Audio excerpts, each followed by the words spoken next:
True or false? The Philippines was discovered by Ferdinand Magellan in 1521. Answer: false. The Philippines was not discovered by Magellan. Groups of pre-Hispanic indigenous peoples had settled various parts of the country, and indigenous cultures had already been flourishing well before. Indigenous women spent hours thinking up complex and meaningful textile patterns. The Mangyan were already creating ambahan or poetry, usually etched on bamboo. The Kankanae buried their dead in hanging coffins to bring them closer to the sky or God. This was the rich tapestry that, in a series of colonizations, Spain and America would dramatically change. Filipinos rallied against these powers, drawing upon a blossoming sense of nation. Like its iconic dessert halo-halo, Filipino identity is not just one thing, but a fascinating union of traditions, cultures, and influences. For Filipinos abroad hungry to know more about their roots and identity, Centro Rizal is the best place to start. Often located in Philippine embassies, Centro Rizal is the Philippines' cultural center abroad. There are over 30 sites of Centro Rizal across the world. Centro Rizal offers a treasure trove of Filipiniana and holds activities that celebrate Philippine culture. It has training courses for volunteer teachers and lessons and books on rules in writing and spelling in the Filipino language. Centro Rizal also has books and multimedia materials about Filipino culture and arts. Learn more about the People Power Revolution, a model of nonviolent regime change that other nations have emulated, or how Filipinos used egg whites mixed with lime as mortar for large stone blocks to build massive churches. Centro Rizal also organizes cultural and educational activities such as lectures, film showings, exhibits, performances, food festivals, and workshops. Centro Rizal's doors are also open to foreigners who are interested to know more about the Philippines, including its trade and tourism opportunities. The center is named for Philippine hero Dr. Jose Rizal, whose books No Limitangere and El Filibusterismo helped spark the Philippine Revolution against Spain. Rizal lived abroad for many years, but distance only fanned the flame of his love for country. Filipinos, like Rizal, can remain Filipino at heart, even as they make their home in other parts of the world. By keeping alive the ties of Filipinos overseas to their culture, Centro Rizal helps preserve the fabric of Philippine society. Visit Centro Rizal today to learn more about the Philippines and embrace your Filipino roots.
Okay, magandang umaga po.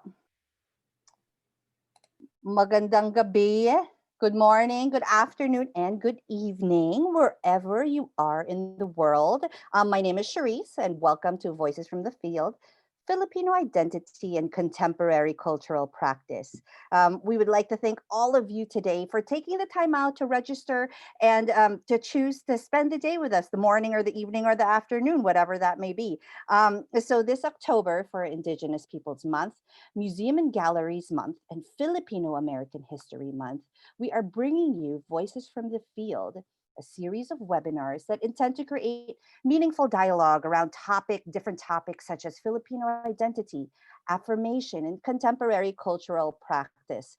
We all know what the pandemic what it has done to our lives and how it has all changed, and now we can't even see each other or have our usual community bonding, so we were taking it online. And now more than ever is really a time to bridge perspectives from both the Philippines and the diaspora, and to better understand how our varied Filipino experiences have shaped the way we think, move, and work. So join in and have fun and be part of the very first ever International Voices from the Field program, Session 1, Ako o Tayo. But before I start, may I introduce you to our team today. Joining us from the Museo ng Muntinlupa, our precious Inyosa and Zina Kabahug, and they will be dealing with all the technicals. So if you have any questions, please let them know. And then we also have, of course, our moderators for today. We have Lydia Querian of House of Gongs. She's the founder of Divine Creative Studio, owner of Daily Malong, music curator for OPM Republic, co-founder of House of Gongs, and executive producer of Gongsters Paradise Kulintang Festival. Thank you so much for that introduction. Welcome, everyone, and thank you for joining us in this very exciting event.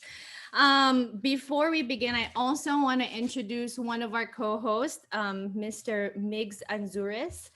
He is from Washington, D.C. He is a Filipino-American cultural bridge facilitator and an inter-country adoption board post-adoptive ally from D.C. and is now based in Makati, Philippines. He was promoted. He has promoted awareness of cultural diversity and multiculturalism while helping to build bridges of understanding between individuals and community groups related to the Filipino-American experience. He has worked in initiatives with Filipino-American Youth Dialogue in DC, Camp Mabuhay, and a Filipino cultural camp for adopted Filipino kids, Anti-Defamation League, Philcra, Team Harmony DC, NAFA Youth, Filipino Intercollegiate Network Dialogue, D6 Filipino American World War II Veterans Equity, Filipino Young Professionals of Washington, D.C., Mabuhay Inc., Tanghalang Pilipino DC, Philam Dance Ensemble, Fiesta Asia, DTRA, and Cultural Center of the Philippines. He's also a versatile entertainer who has worked for 99.5 RT, E-News Asia All Access, Channel V, and voiced numerous commercial campaigns. Thanks, Lydia. That was long. That's a little long. Sorry about that. So thank you again, Lydia, for that introduction. And of course, we'd like to introduce our host, Charisse Aquino Tugade. Charisse is a heritage worker based in the Philippines. She's also the founder of Culture Aid and the Manila Collectible Company, and the director of the Museo ng Muntinlupa. Now, this program is being brought to you by Culture Aid, the Genius in Indigenous, House of Gongs, Cool Arts, and supported by HABI, the Philippine Textile Council, and the HABI Shop Fair this October 21 to 23. The National Commission for Culture and the Arts, Centro Rizal, Museo ng Muntinlupa, by Bayan.com, and Kumu. Now, we'd also like to say that we have a few reminders that this is an international program with speakers from around the globe. So resolution at times may vary. It's also a bilingual program. So we'll be featuring English, of course, and then some other dialects here in the Philippines. But ultimately, we're here to create a safe space for ideas to be exchanged and respected. So we'll have a question and answer session so you guys can post your questions in the chat group and we'll do our best to answer. Thank you, May. Amazing. This is exciting. So our speakers today come from different fields of expertise from both the Philippines and the diaspora. And they have made waves in their field and continue to work in heritage, arts, and education. With what's going on today, there's so much to be discussed, right? Today's webinar is Ako o Tayo. And then there's like the F and the P, the F and the P in the Filipino. And then you've got the A and the O and the X, right? It's the multidisciplinary conversation in Filipino identity and cultural consumption. So I don't know. So do you guys think that I'm appropriating something over here with my virtual background? What do I you think- think, Meg? Well, I think since you do represent the House of Gongs, you're representing your organization as best as possible. Okay, all right. So we'd like to start off and here to open our program with a blessing. We have our good friends from Lake Cebu. And of course, this is virtually, right? So it's a whole nother realm for all of us. So here with us today is Master Chanter Yegas. But first, before we do our program, I would like to introduce you to a very special person to me and to, I know, a lot of you. Is Mirna Pula. She's really the reason why all of us love Tiboli culture and have been to Lake Cebu and really have learned about what it is to be Tiboli and what life is like for Tiboli people. So she has been a researcher for over 30 years and is a former Tiboli cluster head for the National Commission for Culture and the Arts. Currently, she works with women crafters and is translating the epic of Tud Bulol. So this is one of the many epics found in the Philippines. And with her is master player Lucita Sagan or Nanay Lucy, who will play the hegalong for all of you. And of course, with both of them is Tiboli Chanter since the age of 10 years old. She's a mother to 8, grandmother to 10, and she has one of the most beautiful voices in Lake Cebu. May we present Yegas.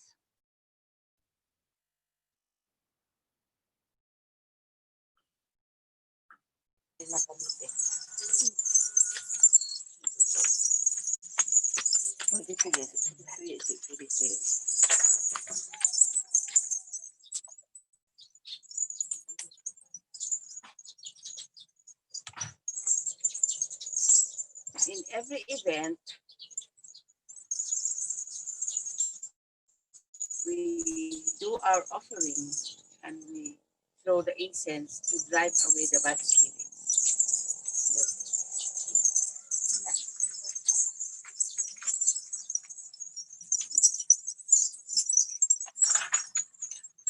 And this is the offering that we offer to the spirits. And then after that, we call on the spirits through playing the hagalo, a 2-string lute.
Now, the prayer song of Yegas.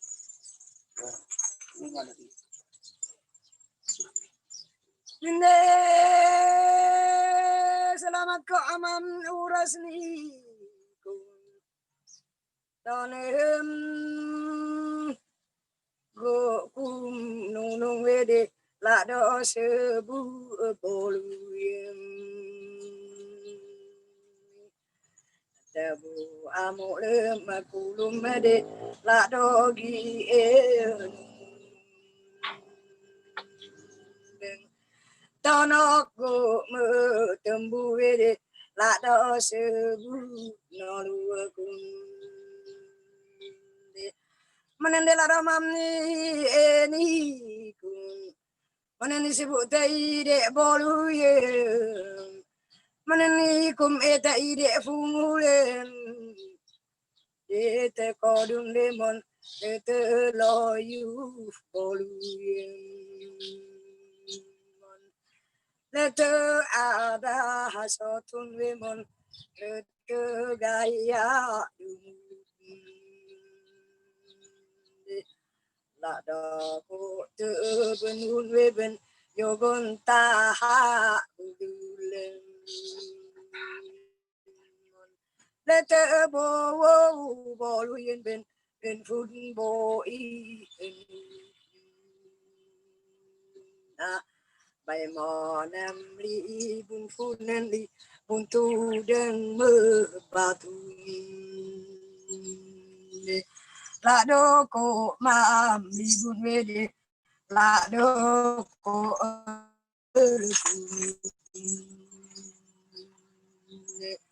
manen alam tan olu kun la tanam du ketahu manen la gram du ben wu ngin fit ma ya bolu de tu kun we ni tono kluna esebu Urwata holika amudunim auton katolo nalu tono kalabukum bolu yen satu lemkum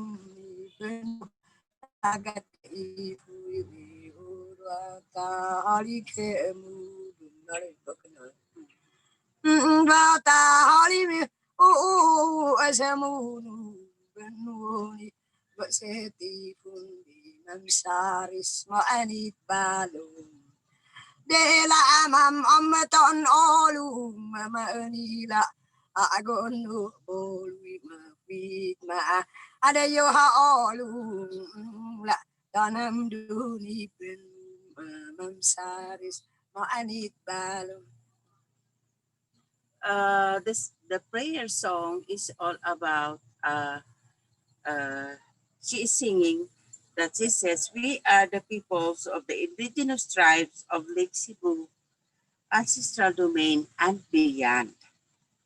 We are the first peoples who have lived in this place, the peoples who have named all kinds of plants and animals, the peoples who have named every spring, every stream, lake and waterfall, every hill and valley, every mountain and cliff. Our languages and our ways of living and believing have sprouted from and taken root in this soil. So that is why, Lord, the Supreme Deity, please protect us. This land is our motherland, and this land is our homeland. That is the prayer of Yekas.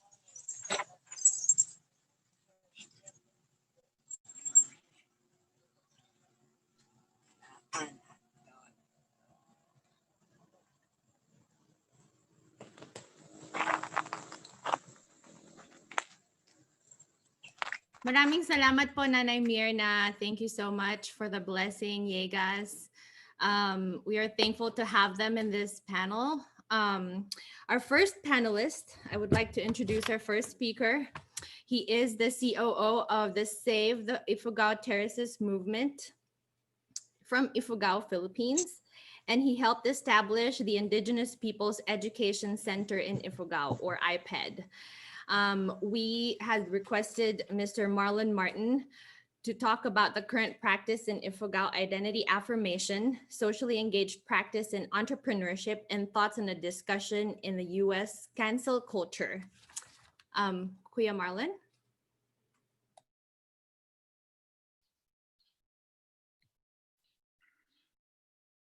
Yes, good morning po. You hear me? Yes po. Okay. Good morning, good evening, good afternoon, everyone. Thank you po for inviting me. Okay, my talk could be mainly about Ifugao textiles and perhaps Cordillera textiles. Now, as a disclaimer, I don't have any pretensions to speak for all the indigenous peoples in the Philippines. Firstly, the Philippines is a multicultural country. So what's good for the Ifugaos may not be good for the Tibolis. What's right for the Kankanais may not be right for the Bontocs. So we are a very varied country. It's a multicultural country. So anyway, before we communicate, we need to define our terms.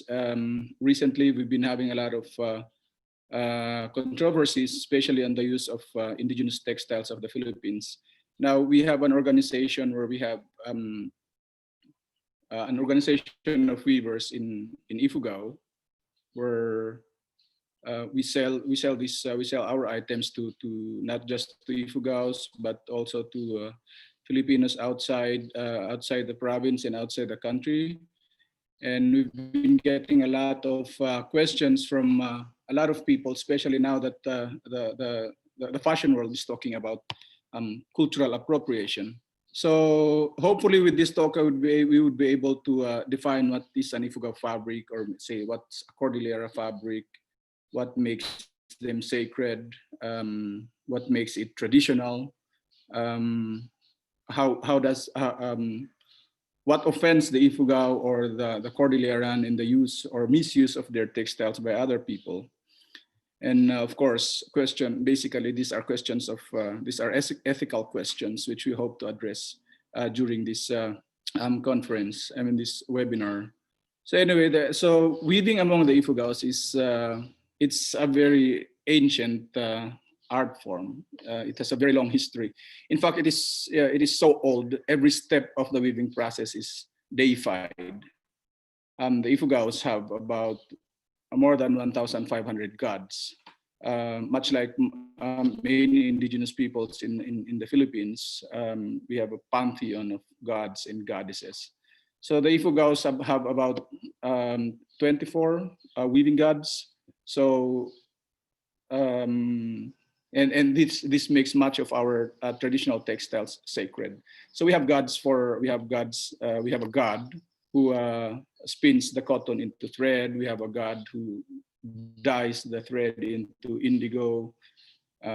We have gods who do the actual weaving, and a finisher god, and a god and a goddess who's the parents of these weaving gods. So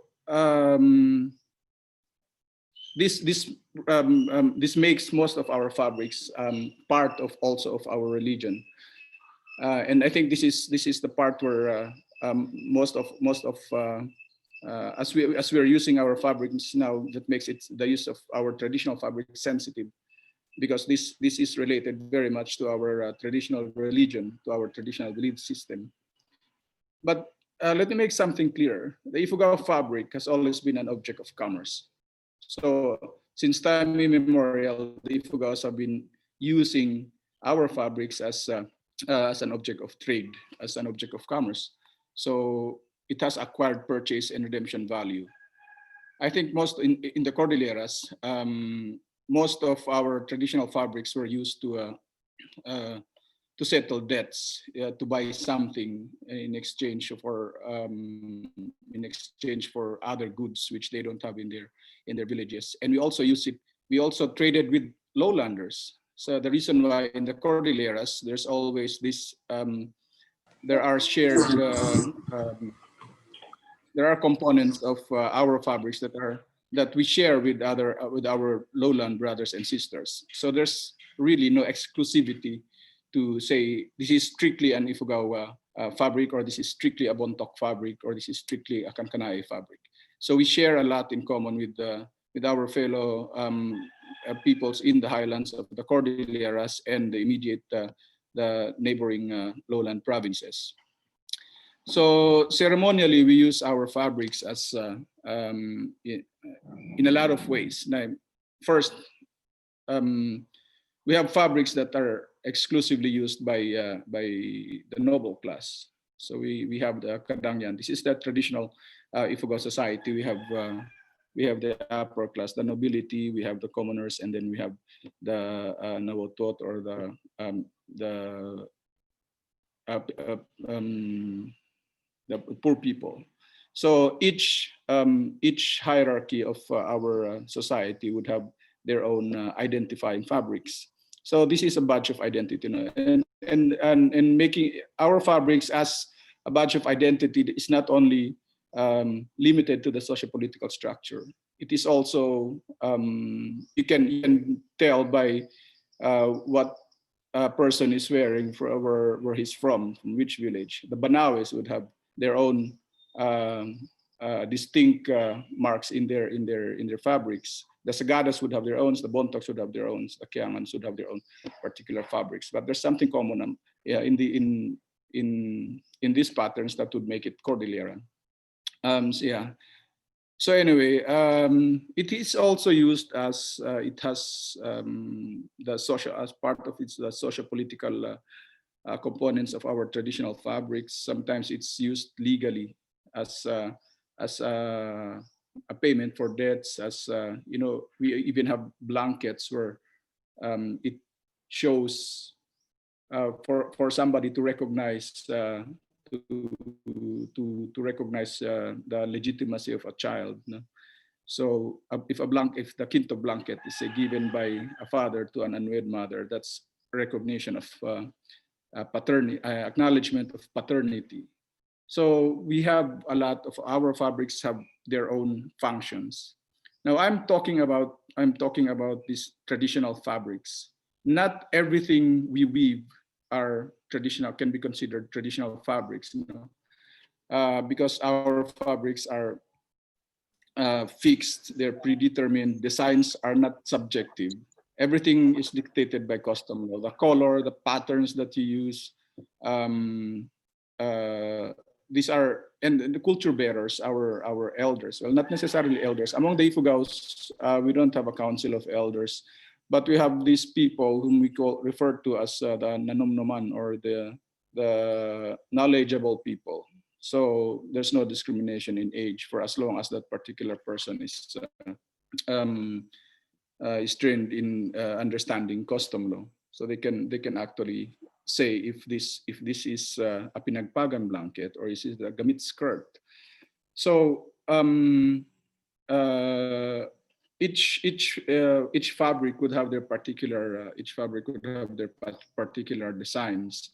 It would have their particular thread count. It's so detailed. The weaving of these particular fabrics are so detailed. So, and you can only define this if it has its complete elements. Now, a bayong blanket, for instance, this is one of the blankets of the nobility, can only be a bayong blanket if it has its essential components, like its 4 panels. It has the red and black stripes. It has the particular symbols of the war gods or the agricultural gods. So if it's just a single panel, then it's not a bayong. Same thing with our funerary blankets. They are fixed. So you don't just say, oh, that's a funerary blanket or that's a funerary fabric. We have these are defined by custom law. So well, you can find them in the market, sadly, because we especially now that Ifugao is also a tourist destination. So we get a lot of tourists buying our fabrics and using them into something else that's totally outside the context of outside its cultural context. Now, many times we've been saying that whenever we sell our fabrics to outsiders, it is also the responsibility of the Ifugao or of the seller to explain the meaning of these fabrics, because otherwise we don't have any right to be bashing people or to be attacking people while they're using our traditional fabrics in different way. The conversation or the dialogue on cultural appropriation has become international. We've had a lot of fashion designers, not just in Metro Manila, but outside the country, buying our fabrics. And it's helping a lot in improving the lives of our weavers, our village economies. You know, in Ifugao, most of our weavers are mainly farmers. So they're farmers of the rice terraces. The reason why our organization, the Save the Ifugao Terraces movement, came up with the Weavers Association, because they are also the farmers of our rice terraces. One way to help conserve the rice terraces, I think it's the main way to help conserve the rice terraces is to make the villages, the rice terraces villages economically sufficient. And since time immemorial, our people have been engaged in different trades. They're not just reliant on the rice terraces or on the produce of their rice fields. So they do weaving, they do wood carving. And of course, tourism is helping a lot. But then we're having problems on this what we call now as cultural appropriation. It's not only now that we're having this.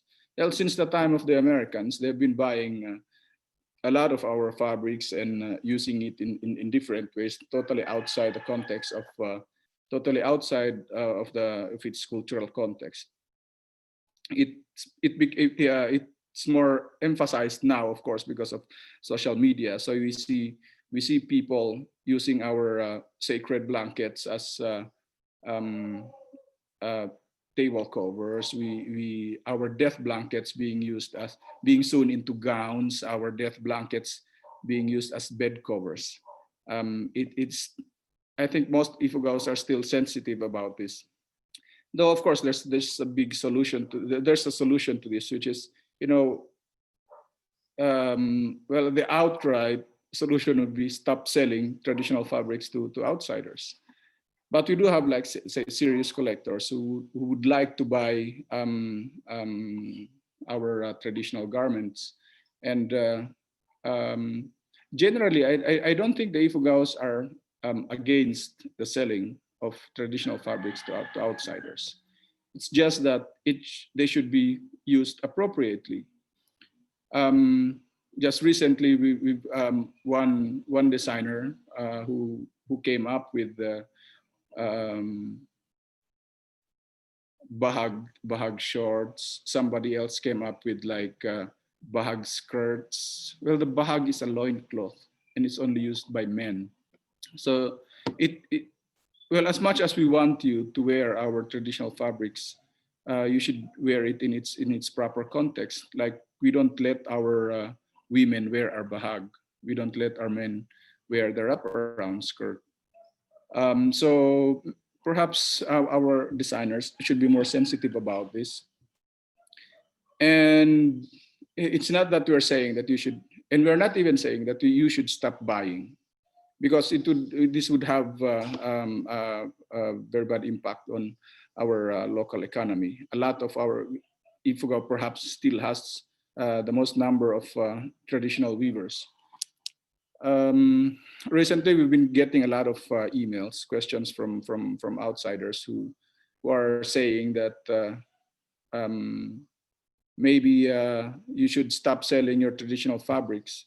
Maybe you should stop selling indigenous fabrics. Now, these are very broad terms. What makes a fabric traditional? What makes a fabric indigenous? And should we stop selling them? Now, the use of indigenous fabrics is both a responsibility. The proper use is both a responsibility of the owner of the culture or the indigenous peoples, and also there's also a responsibility on the part of the buyer to at least know the context of the fabrics that they're buying.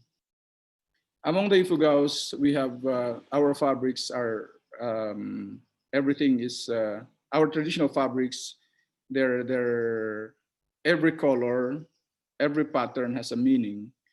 Well, of course, these meanings have been lost to many of the Ifugaos for many of the Ifugaos. They have forgotten what it means. They have forgotten the purpose of these things, because our society is also moving forward. Our people are getting educated, and that's why we established the Indigenous Peoples Education Center. It's for our people for especially our young people to understand the cultural context of our fabrics.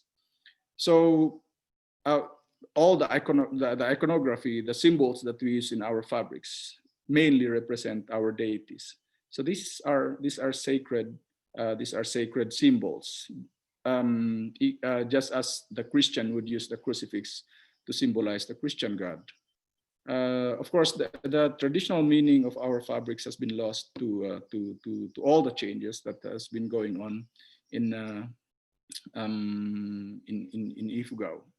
The first schools were established as early as 1908 in Kiangan, and for several generations, we've been through an educational system that never recognized actually our traditional culture.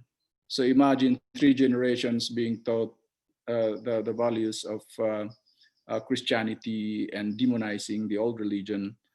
So you don't expect everyone in the Cordilleras or in Ifugao to be knowledgeable of everything about their traditional iconography. So when we established the IPED Center, we refer to it as the IPED Center because in 2013 the Department of Education came up with Indigenous Peoples Education.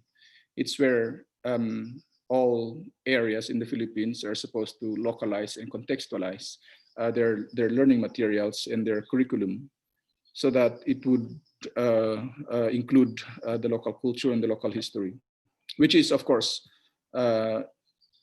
it came late, but hopefully it's not too late, because most of our indigenous peoples are losing their traditional cultures because of and then the number one reason for this is the education that we have. Well, it's not education per se, it's the system or how we are conducting, how we are educating the Filipino.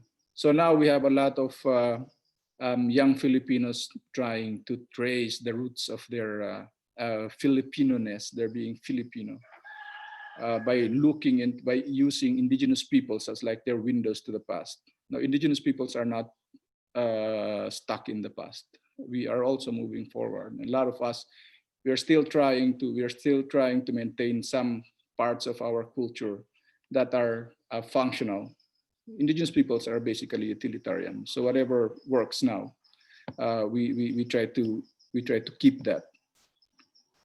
But we don't also want to be stuck in the past, as most people would think of indigenous peoples. So anyway, as to should indigenous peoples be selling their fabrics? Should indigenous peoples be selling all these their traditional fabrics to people outside? I think yes. We're not as much as we want to share our culture. I think the most important thing for non-indigenous peoples to do is to respect its cultural context, and at least acknowledge the owners of the owners of the culture. Now, we've seen a lot of cultural appropriations lately, but I think the bottom line for us to really avoid all these things is, of course, number one is to educate ourselves about the owners of the culture. Like, is it Ifugao? Is it Bontoc? Is it Tiboli? Is it Mangyan? And then, of course, the bottom line is respect. Now, I think it's universal. There's a universal concept of respect and good taste. Although fashion varies, the most important thing for us to remember, especially in using indigenous textiles, is it good for the indigenous peoples? Like one of the main issues actually for in appropriation is how a lot of outsiders are gaining so much from these traditional fabrics, you should ask the source as to how much were you paid. Like we've seen a lot of our fabrics being sold in the area from our villages for just about say 500 pesos, and then sold in Manila for about 5,000 pesos. That much. Yes, we in Ifugao we have this concept of korokta, or it's like contain your greed. So we don't put much monetary value to the fabrics that we share to other people. The feeling alone of sharing our culture and seeing how other people love these components of our culture is payment enough. The money is just secondary, but of course, mainly it's the main driving force now, because everyone has to use money. Joining the national economy, we have to use money. We may not be able to share to you what the details of what our fabrics mean, but we also expect something that would put our culture in a good way. And I think most indigenous peoples would have would love to share their culture to other people, because indigenous cultures are mainly about sharing, being responsible for other members of the community. And now we're becoming part of a bigger community. We're not just limited to our villages. We're not just limited to our mountains. We are already part of the Facebook community. We are part of this this global village, and we do love sharing our culture for as long as it's shown in a nice way, it's shown in a good way. So there, I think you'll be having a lot of questions later on, and because my time's up, so back to you, Lydia. Thank you so much, Kuya Marlon. That was really informative. I just have one question before we move on to the next panelist.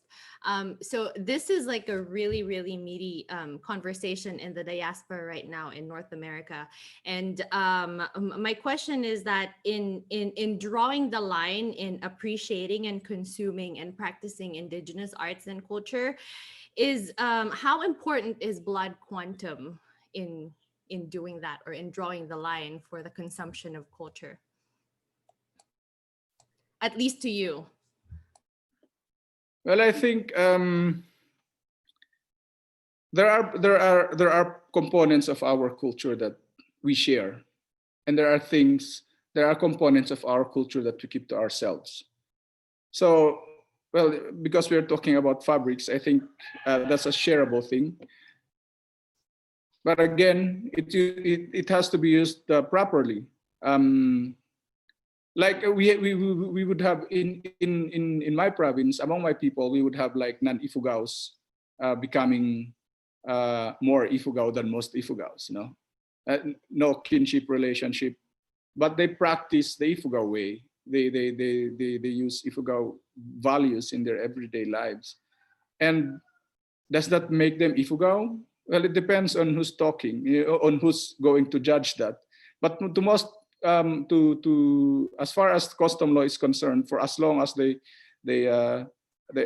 practice Ifugao values and the spirit of community, the spirit of sharing, I think that would make them one of us.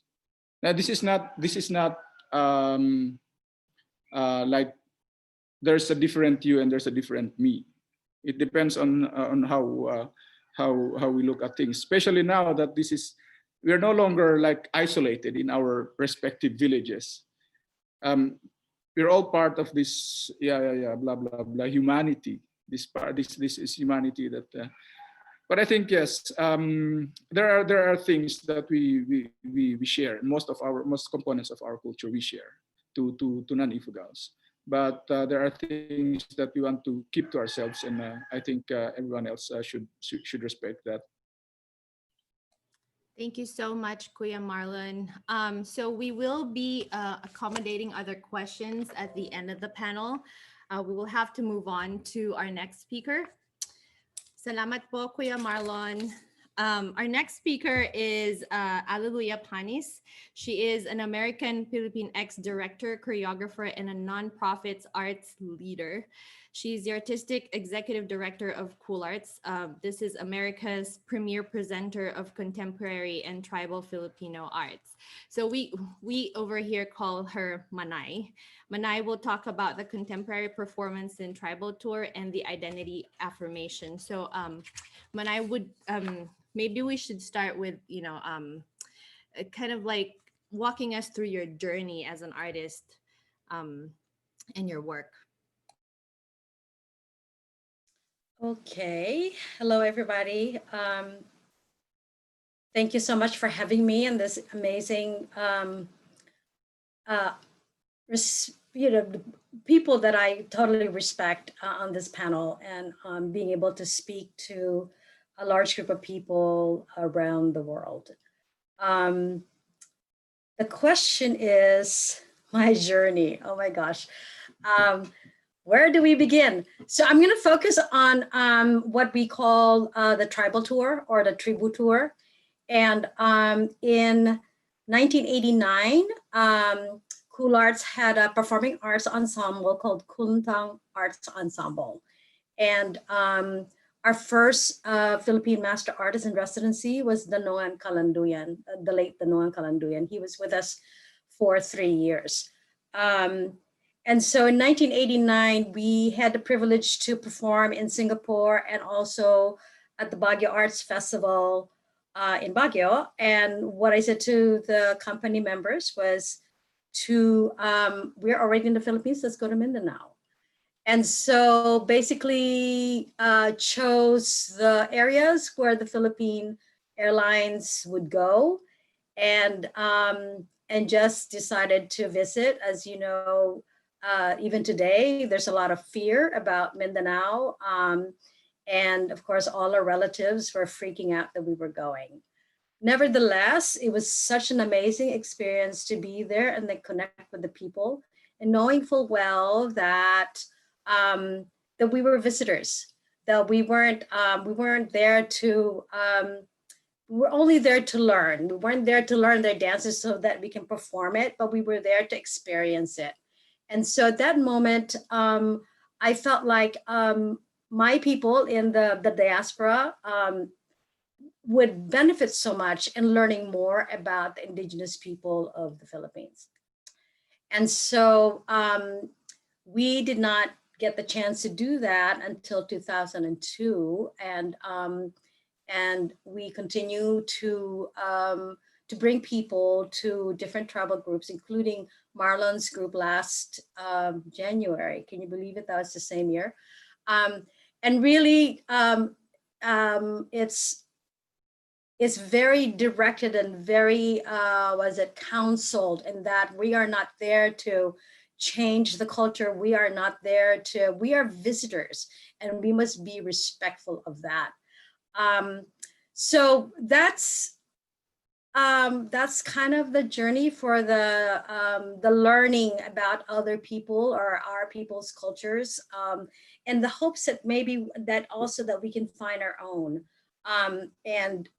We have a lot of problems here in the United States, enough that focusing on other people's issues is not really the thing, but really learning more about our culture in the from the motherland is a really critical part of learning about our identity as human beings.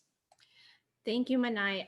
So I just have a quick follow-up question on that. So you've been a pioneer in presenting contemporary work inspired by, Filipino indigenous arts. How do you respond to questions of authenticity in your artwork as a Philippine ex-artist in the diaspora? And in what way have you experienced cultural erasure as it pertains to your creative work? Oh, that is such a whole year of discussion, Miss Lydia. First of all, I'm an artist, a contemporary artist. I have deep respect for Philippine culture, meaning the homeland. I connect with that. When I go, it's a deep connection with ancestral roots. I know I am not from there. I know that. I know that I am a foreigner. And so the respect is so critical when we go as people in the diaspora, to really, we're visitors. And when you're a visitor, you take off your shoes and you act properly. And so my experience as a person who grew up in the United States is very similar, I think, in terms of, and I think that this is why I resonated so much with the folks, indigenous folks or tribal folks in the Philippines, is because here in the United States, we are second-class citizens. The idea that my father and my grandfather had thought that this is the land where men and women are free, can do anything, is totally false. There's so much discrimination here. There's so much erasure just as people living in the United States. And so that really resonated with me, with a lot of also the struggles that indigenous people who have kept their culture alive and thriving and contemporary and relevant. So it really just connected in that way. And so in doing that, I feel that the reflection of our similarity, the parallel struggle of the society has been phenomenal, and how people are both peoples from both part of the Pacific are engaging in something that is decolonizing or finding ourselves as in our own humanity. And so the erasure has been happening since time immemorial, when the white man stepped on our soil. And unfortunately, some of the people are also indigenous, have also been party to that erasure because of our own colonized upbringing that has been passed on from generation to generation. And so that kind of awareness and consciousness is critical in dealing with any kind of human interaction.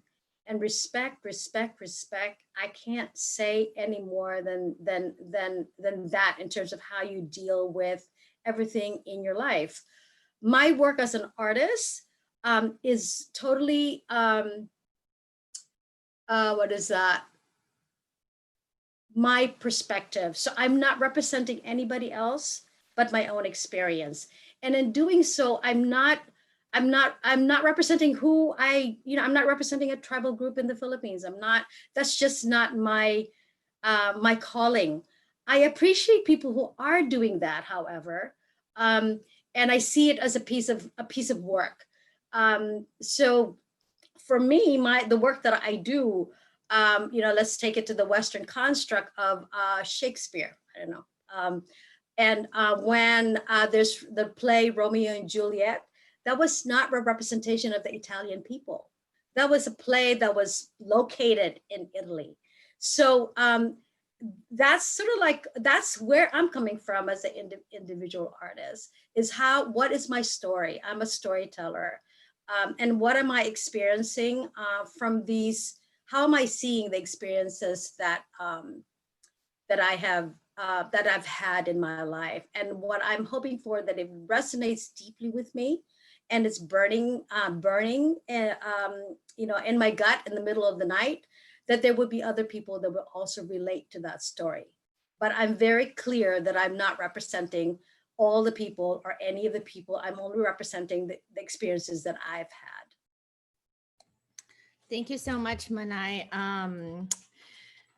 Do we have any question that we can ask Manay? Because I have one last thing for you before we move on to the panelists. So there is this new generation of, artists, practitioners, and, people in the diaspora all over the world that are about to start their journey in discovering either, their connectivity with the motherland, their identity, or, whatever you call it. What would you tell them, or what would you advise them to do in, getting a head start on their journey, or trying to navigate that head start or that journey? One of the pitfalls of growing up outside of the Philippine context, being in a first world country, let's just put it this way, because I am from North America, is that we adopt those very concepts, ideas, actions that we hate. We don't, we have to be really vigilant that we are not practicing them. And because they creep up, colonization is deep, y'all. It's deep. And if we are not conscious, we are not constantly asking ourselves, is this the right thing to do? Am I also imposing certain ideas, concepts, opinions on people and not doing deep listening? Then you will get in a lot of trouble, meaning you are not going to reach the kinds of goals that you might want in terms of your development as a human being, your development as an artist, your development as a cultural worker. Respect is always a key word. And really, because colonization, it's so deep in our DNA now that vigilance to the self, rather than telling people what to do or what they should or should not do, is really important in order for us to empower ourselves and step into our own power as opposed to stepping on other people's power. Is it okay with others? Asking that question, if I do X, was it gifted to me? And what is the expectation for that gift?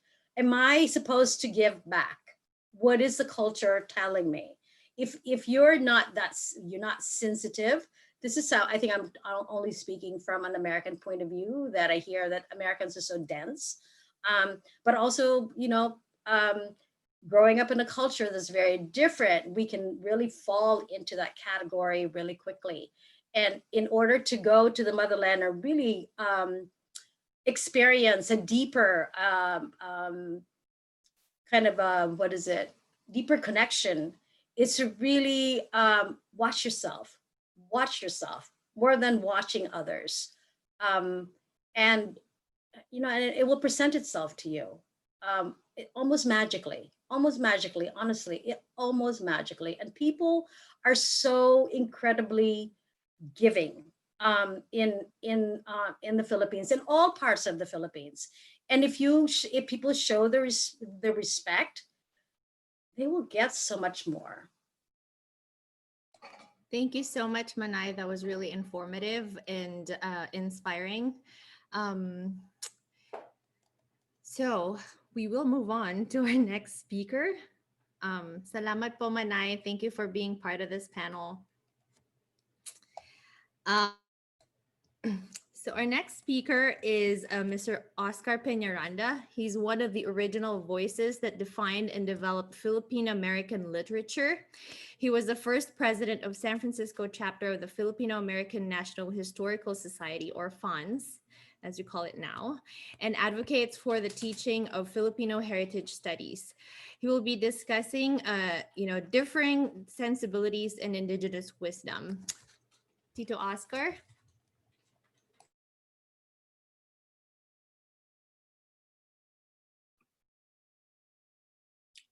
Okay, I'm talking, but I don't see myself on the Zoom. Okay, I see it now. The host is Parliament. All right, thank you.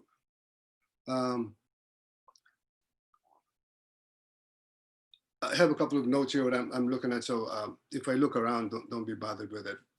I have traveled across the Pacific Ocean perhaps 100 times in the span of 40 years as a balikbayan, as a visitor, as a foreigner, as a stranger, and as a returning native son, being born in the province of Leyte and growing up in the big city of Manila, which I left at the age of 12 for foreign shores. 12 years old I left. I have been one who, to paraphrase Jose Garcia Villa, who was not young long. I met the soul early. In the Philippines, I was already a tricultural individual, It's not an unusual thing to be in the Philippines. The big capital city culture, Tagalog was the language. The provincial countryside culture, Waray being the language, and a foreign culture embodied in the learning of English. I learned Tagalog from the streets when I moved to Manila at the age of 5. And I learned it at the same time as I learned English in the classrooms and the schools. But my first language and culture was Waray, a language and culture we spoke at home anywhere we would be in the world. Hasta yan na, maaram pa ako magwaray. Perhaps an individual like me needs to be in the discussion like me, and perhaps like one like Migs also, sort of a third person when there's a discussion between Phil-Ams and Phil-Phils, the homeland Filipinos, and the diaspora Filipinos represented by the United States experience and Canada, North American experience. A third party would be helpful so they can sort of get the perspective as many as you can, because it's a stubborn confliction that really should not be that stubborn, you know. So to have a third person like myself, who was both born, who's both Filipino, feels Filipino in the homeland, and I also feel Filipino American, and I'm not split in half, because when I'm, it's a different kind of explanation. But we need perhaps a person like me or a person like me who has both experienced both countries geographically. Perhaps a third eye is needed to the better to see outside the box, for it is always the fish that don't see the water. I'll probably talk about several ironies here. I'll mention it as I come along, and I'll also say a couple of things about languages also. Tayo, no, the name of this segment of the conference, tayo implies kapwa. Tayo, there's two, you and me, the speaker and the listener, dalawa in that one word. So in English, us and we somehow doesn't delineate between the speaker and the listener, who's included in the conversation, who's not. But in Filipino, in Tagalog, when you say tayo, that's you and me together in one word, okay? Now, October is Indigenous Peoples Month, globally, internationally, and Filipino-American History Month in the United States. Filipino-American history, talking about definitions like Marlon was talking about, it's good to define things. So Filipino-American history encompasses two things. One, anything that happens to a Filipina or a Filipino living in the US and its territories. And two, any events that involve US-Philippine policy anywhere in the world, even if it didn't happen in the United States or US territories. That's also Filipino-American history. Filipino-American War. That's Filipino-American history. That's also US history. And that's also Philippine history. So it's the Second World War. That's also Filipino-American history. No? So Bonifacio, well, I'm trying to move this thing. Excuse me for a minute. Oh yeah, okay, I got it. Pag ganun pala, baliktad. All right. There you go. All right, yeah. So Bonifacio, not Filipino-American history. Mabini, yes. Tandansora, yes, Filipino. Oh, of course, Aguinaldo. No. I'll try to point out several factors, several locations, and several provenances. By the way, it's Filipino-American history. October is Filipino-American history because on October 18th, almost to the day as we are speaking now, in 1587, is the first recorded landing of Filipinos here in continental United States, what is now United States, near Morro Bay in what is now California. 1587, 20 years before the first Jamestown colony, British colony, was founded in North America. So we were here before. I always say, you know, if a white guy tells you to go back where you come from, you better tell him, you better leave first. I'll follow you 20 years after, because my people were running around wild and crazy in California when you guys were still founding Jamestown in Virginia. Okay. All right. Now, I'll try to point out several factors, several locations, several provenances. Whence the different sensibilities of Filipinos in the homeland and Filipinos outside the homeland. Filipinos outside the homeland, I'll talk more, not about all the Filipinos outside the homeland, because that's each is different in their own way. I'll talk with the US Filipinos and probably the Canadian Filipinos also when I refer to the overseas Filipinos, right? And when I say about the Filipinos from the homeland, she or she does not have to be physically in the homeland. You could be outside the homeland, but that mental state, that homeland mental state is still with him or her. I guess that would be called the homeland state of mind as opposed to the New York state of mind.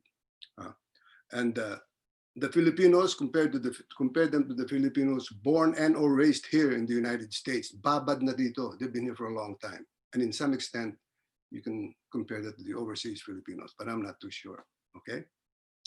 So yeah, okay. First, it has been mentioned before by Alleluia, by Marlon, and a couple of other things. Different sensibilities. Not one is better than the other. When you use that word better, that's when the conflict and ego starts going. There are different sensibilities. No? And there are different sensibilities because of these different locations where they're coming from. So let's try to understand whether it's, sometimes it seems like I'm going to paint with a big stroke or generalize in some ways. I really want to highlight certain points that I want to make. No, I really don't want to make too generalizations. Just remember that there's exceptions in every rule, including this one, and that most of the time I say of what is true is for most people for most of the times. Okay. So the first is what has been mentioned. The first difference in the sensibilities is the mainstream and the marginalized experience. The Filipinos in the homeland, the mainstream is the lowland Filipino Christianized. The Christianized lowland is the mainstream in the Philippines. The laws are made and they're just like the white people is the mainstream here in the United States.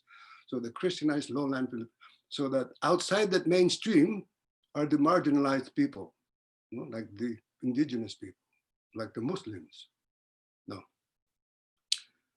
In the United States, the Filipino is not the mainstream.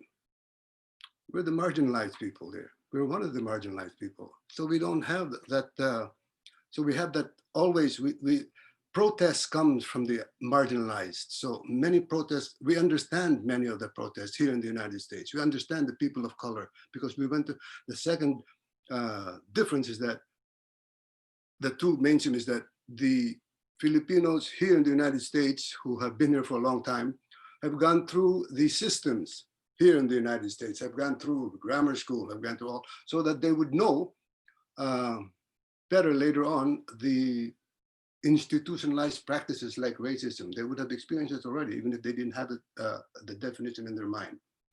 They would, that this experience is not probably common in the lowland mainstream Filipino, this thing that they're being, people are being racist against them. So that's one, no? No wonder those two are kind of different because they're coming from two different places, you know? All right. The second one is the linguistic heritage, the difference. The Filipinos here in the US who were born and raised here, of course, they've taken the American way, the US way, and that's the monolingual way. Although many languages are spoken here in the United States, only one is ever endorsed or talked about, and that's English. It's really a monolingual country. Philippine homeland, hardly anybody is monolingual. They come from at least a bilingual and bicultural. Remember, language, the main vessel of culture is language. Language is a pair of eyes. It's a way of looking at the world. You have two languages, you have two ways of looking at the world. You have three languages, you have three ways of looking at the world. It doesn't mean the three ways are always correct. It would be three wrong ways, but at least you have no three ways. And the one who knows one way will know he only has one way of looking at the world. To give an example, for example, here's the way the English-speaking world will look up in the sky after a storm and see a rainbow. You see how we would name that phenomena? Rain and then the bow, right? The bow and the color. But Filipino looks at the sky, it says the same thing. Has no idea, does not connect it with the rain at all, does not connect it with the bow and arrow at all, but the word for rainbow in Filipino, bahaghari, loincloth of the king. they see it two different ways. You see? All right. Uh, the things about that sort of surfaces with the two things with the Filipino Americans that they trip on. They trip on when they talk about Filipinos from the homeland. It's their accents, their Filipino accent. They always make fun of it in a cute way, and then the Filipino from the homeland gets offended, and then the two start getting, they don't know that they're coming from two different ways. But the Filipinos, they, and then the reverse is that the Filipino American tries to speak Tagalog or Bisaya or Waray or Cebuano or some other language, and the Filipinos from the homeland, they kind of laugh at it, because it's just kind of cute to them. But the Filipino from the United States thinks that they're laughing at me. I'm not going to speak Tagalog anymore. These guys are laughing at me. No, but they just think it's cute. You see, I don't know. It's the way they see a child. So two different things. The language of the Filipino is always two or three, and language come culture. So it happened to me. I was born in a Waray language. That's my first language, my first culture. Until now, I have the language and culture. Because I have the language, I have the Waray culture. Tagalog, the same. English, the same. So the language and the culture. So with the language, you see that culture. So that's the second different points of coming from. The third one is the shared histories of people of color. Here in the United States, as Aluya had mentioned, you go through a lot of stuff as a person of color. As a person of color, you are marginalized. As a person of color, marginalized, you need allies. You can't do it by yourself. You need to work with other people. You live with them already. You already in the sections of the cities where you live with the people of color, and you are not exclusively in white neighborhoods like other places. So we, as marginalized people of color, have experiences with other people of color, not so much as the people from the homeland. They see I noticed that when I'm in the Philippines and they mention American, my daughter married an American, they don't mean Michael Jordan American. No, they don't mean Muslim American. They don't mean Black American. They always white. So when married American, it's always white. And to me, that's telling, because American has nothing to do with ethnicity. American is just a nationality. It's a passport. Now, that is why with the Black Lives Matter, there's many Filipinos in the community who's been marginalized and have been through the stuff in the United States of all that racist stuff. We take their sides, we go on their sides. And many of our parents, Filipino parents, don't know why we go on strike, why we go with these Black people going like this. They don't understand. So you need the dialogue with those kind of people. You're coming from two different places. The fourth one is, I mentioned something like this before, is that you were here and you have experienced the machinery of institutions. You went to grammar school, right? You went to high school, you went to middle school, you went to all those schools, and you experienced all the institutions, the media, the industries. You go to US that people of color had to go through. They hardly saw themselves in books and in films. We Filipinos hardly saw ourselves in books and films here in the United States. Invisibility is an issue with us. It's not so much an issue maybe with the homeland Filipinos. That's why they can't sometimes, when I say they, these are members of my family. I talk about Filipinos in the homeland because members of my family are Filipinos, and I talk about Filipinos here in the United States because other members of my family are also here, and they've been here for generations and generations. So I get those two. And protest, like I said before, comes from the marginalized. So many people don't understand that stuff. They don't know why we're joining the protest, and here we understand. We Filipino Americans understand. Okay. The last part I want to say is that that feeling of the homeland people, and I see this in the literature, and this is the first, that's why I'm getting all this differentiation of sensibilities, because I saw it in the literature in the beginning and I wrote about it. It's the sojourner and the settler. type of mentality. No. Ben Santos, Carlos Bolosan, and VM Gonzalez, they wrote about the Filipinos here in the United States also.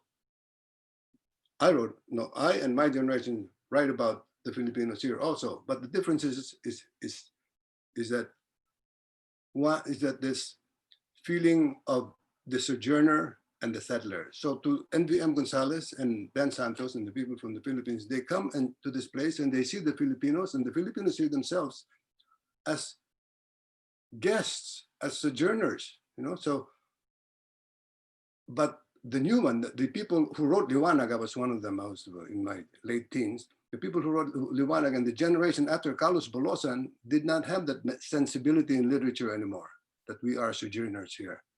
We claim this land as our own, just like the generations after us, just as much as any white man can and does.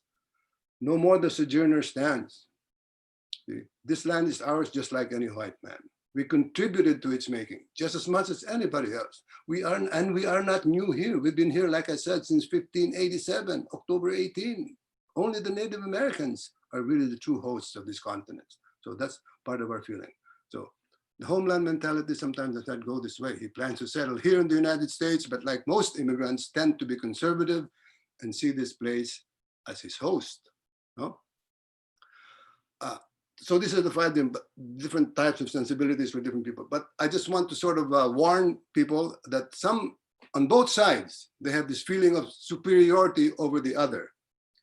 This is what I call the feeling of superiority over the other bullshit. Feeling superiority simply because of being born or raised at a certain place, here or there. It doesn't get it, man. How can you feel superior just because you're born in one? The folks from the homeland says, they're not real or full Filipinos because they're not in the Philippines. They don't speak any Philippine language. So I'm better, I'm superior, I'm more Filipino, I'm the real Filipino. Simply by geography. No, we spoke about this before also. By place, but not on my merit. Well, the Filipino American says, no, I'm better. I'm more hip to the jive because all the trending stuff originates here in the United States and in the West. The stuff and the people they emulate and admire at home in the Philippines, Hollywood, NBA news coverage, and they watch and pay attention to all that comes from the West, from where I am. So I'm more hip, therefore I'm better, you see. But then you get the answer of, man, what do they know, right?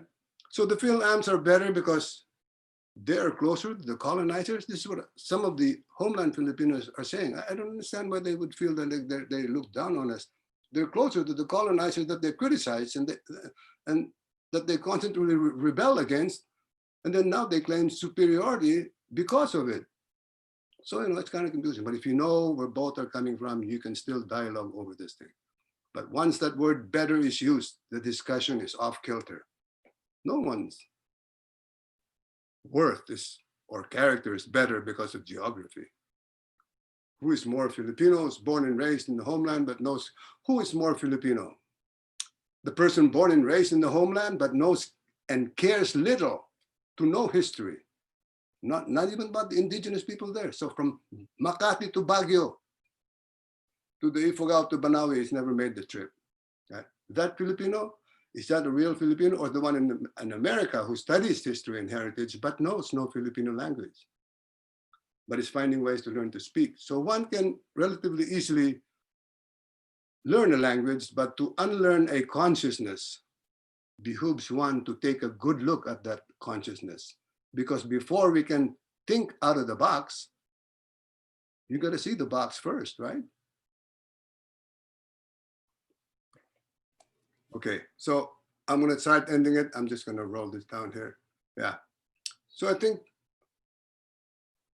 to see our commonalities is one of the ways of getting it together. You know, our work ethics and our compassion on both sides, our values of family on both sides, caring. We're a caring culture.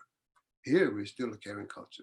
You know, our love of life and music and dance manifested in fiestas, picnics by the bridge generations who were born and raised here, Filipinos, they had that too. Our value of education, and of course, our indomitable sense of humor. We know how to build on the proven, we have to know how to build on our proven strength rather than work on the perceived deficits. We have to think of each other, I think, as the true brothers and sisters that you are, that we are, but raised by different parents in distant lands. You are different, but you are still my sister and my brother. You are different, but you are still brothers and sisters. That's where it should start, and that's where it should end. I'll answer some questions later. Thanks. Thank you so much, Tito Oscar. That was really informative. I have one quick question for you before we go on a Q&A. So this seems to be like, you know, there's a lot of conversation on who's superior and who's not. And you know, the way that I interpret it based on, you know, everything that you've said is that this has been going on for years, since maybe the 70s, right? So how has this conversation evolved? Because this seems like a level of lateral oppression within the community. And, you know, how do you suggest we kind of address this when it happens to us directly as individuals? What do you mean when it happens to us directly?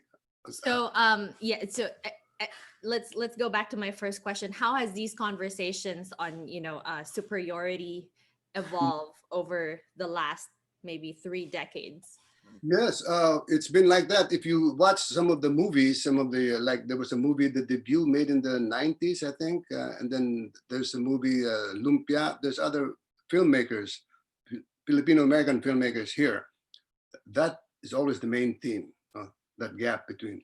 That's always been in the beginning, even before I came here. The bridge generation, those are the generation of the Second World War Filipinos who are here in the United States. The one before, that's the generation before me.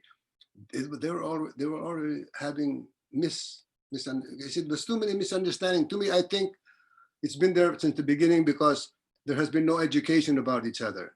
I think they should educate each other about each other's history so that the Filipinos in the Philippines, how many Filipinos there, for example, know any Filipino-American history? How many people here know there, for example, know about Bullet Marasigan and what she did here in San Francisco? So we need to have the people in the Philippines know the contributions of the Filipinos here in the United States and vice versa. The Filipinos, both of them know their own history and the history of each other. And maybe while they're doing that, they can find out more about, they can solve the problem of the gap between the two. Thank you so much, Tito Oscar. So those are the first 3 panelists for today. In the next 10 minutes, we're going to open it up to a quick Q&A from our attendees. If anyone has a question, please feel free to type them in. All right. So Lydia, we have some questions that are coming in from our Zoom. Sounds great. And our first question, I think it was answered by Marlon earlier, but we'll bring this up for everyone here. The question is for Marlon and Alleluia. Is adaptation of something foreign and is localized practice by a form of decolonization? So Marlon, Alleluia, again, the question is directed towards you guys. Is adaptation of something foreign and is localized, is that a practice of by the form of decolonization? So I guess Marlon said something with regards to assimilation. So if you could address that question for us. Yeah, I think I replied earlier. Decolonization is a process that takes place after colonization. I think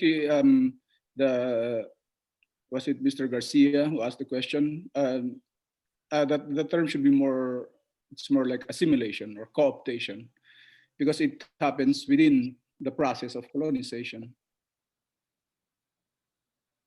Thank you for that. Alleluia, if you could address it for the Philam side so we get a little bit of both perspectives here. I needed some clarity as to what the question is, like adapting certain practices locally. Is that what the person is asking? I believe so. So I guess it's putting in the context of like something that's foreign. So if we have a certain practice that we do in the Philippines, but we tweak it to have that foreign element, I guess, is what they're trying to get at. Okay, let me talk about food. So adobo, right? Pinoy all the way. When you're in a place where you're craving adobo and you don't have those ingredients available, what do? Or for that matter, it could be sinigang, So, instead of using kangkong, which is really expensive here, then you use spinach, like but you still have the core values of sinigang, which is the souring agent. So I think the question is, when you are creating something, what is the core value that you are keeping? And the consciousness and the intentionality of that making is really critical. Because if you're just throwing things together to be commercialized, to be commercial, to make money, to whatever, what is your intention? Are you honoring that practice by finding substitution that really is appropriate to that practice?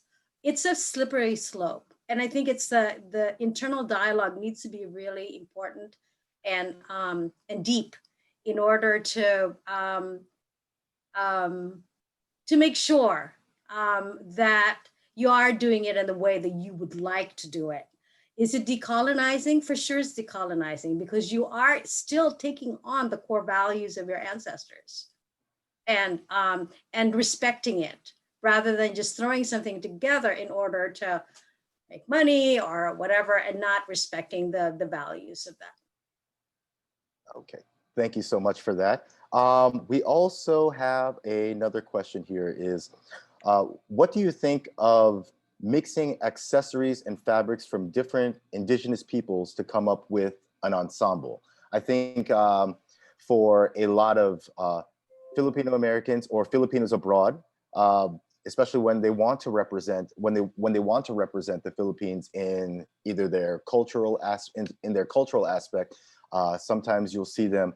I've seen it done before. They'll wear the cordillera tapis mixed with a barong top, or I guess this question is in terms of proper context. Again, Sir Marlon talked about that a little bit earlier, but also if I could get Sir Oscar and Ms. Alaluya's response to that.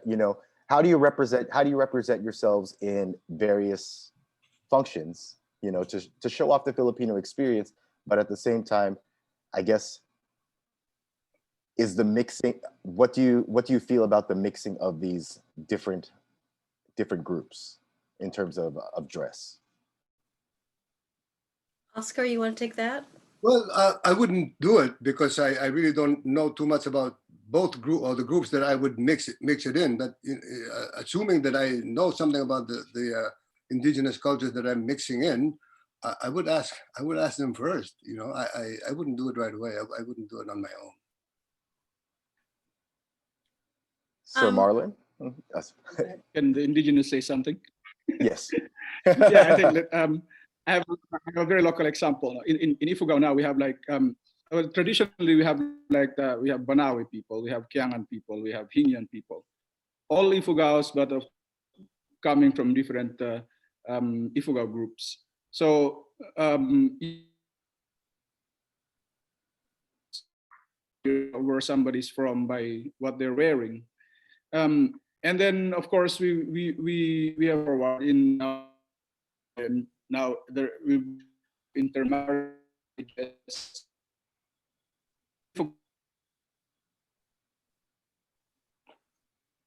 Oh, I lost him. I can't hear him. We're just having a little bit of technical difficulties, but I think he'll be back with us in just a moment. Something, yeah.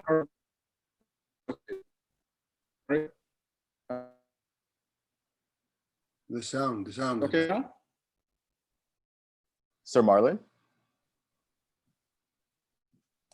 I think Well, again, yeah. It's the work from home experience for everybody here. So, just like we have different dialects and different languages that we speak, we also have different bandwidths. So we'll have to find a way to come together at some point, just in case we don't get Sir Marlon back on, unless he's still there. Sir Marlon? I'm here, yeah. Oh, there you go. Can you hear me? Yes, I think you're good. I'm muted. Okay, so I was saying we've been having a lot of mixing up of the different Ifugao groups. So you have you don't have Ifugaos now who are purely Kiangans or purely Banawis. So there's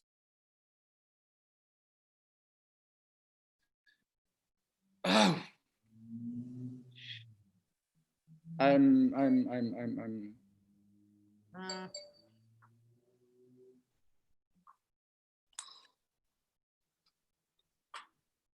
Sir Marlon. Okay. Can you hear me? No problem. If we could just get Alleluia's perspective on that, and then we can go back to that question a little bit later on during our Q&A. I think there are two reasons that people wear what they wear or represent what they represent. I think in the Western form, it's their sense of beauty, of, oh, this is beautiful, let me take it and wear it. It's not necessarily an affiliation to a particular group. And so the meaning of these pieces may not be as deep. I think that it's, if you are wearing or taking on certain pieces or certain aspects of the culture, so just because you're just handpicking because you feel that they are beautiful and not, then I think that that is wrong. Then there is, like, as an artist, like I said, I'm a storyteller. When I create a piece, it is from my perspective. How do I see these pieces coming together? I'm not representing necessarily a particular people, or maybe I am in that, what is my interaction with Marlon in January 2020? And how is that connected to the textile? So that I'm telling a story about that experience. I'm not representing Marlon, but I'm representing the experience that I've had with him. So I think that that's a very different approach. And it seems like the conversation needs to happen, is that what are you trying to say with these pieces that you are taking, or you're sporting, or you're wearing, or what stories are you speaking from a representation of that indigenous culture that you are not part of? Have you gotten the permission to do it? Have you taken the time to study it? Have you taken, I mean, you won't put master's degree or PhD on your title without going through the rigor of studying in a Western institution. Why do that with indigenous culture? And so I think these questions are really important when we are talking about what are we representing. I don't claim to represent anything else but my perspective in the world. And that is a very different approach than saying, I am now representing an Ifugao, whatever. And so I am not Ifugao. I might have seen certain things. I might have experienced certain things. I might have been there for a long period of time, but the clarity of what we're trying to say, or what we're trying to say to the world is, I think, very important. All right, and thank you so much for that. And we'll have our last question here, and it's going to be going to Sir Oscar. Sir Oscar, so earlier you said something with regards to representation, and I think you were referring to like the Philam movie makers, Patrick Ginelsa, who did The Debut, which starred Dante Basco. And of course, he also does Lumpia, and he's got another movie that's going to be coming out soon. So when it comes to the question of representation, especially when it comes to Filipino American literature, people are finding it hard to find materials. I mean, especially now with Google being there, like they're still having issues finding it. So what resources do you think that you can provide or let people know in order for them to just get a little bit of a sensibility on the Filipino American history experience?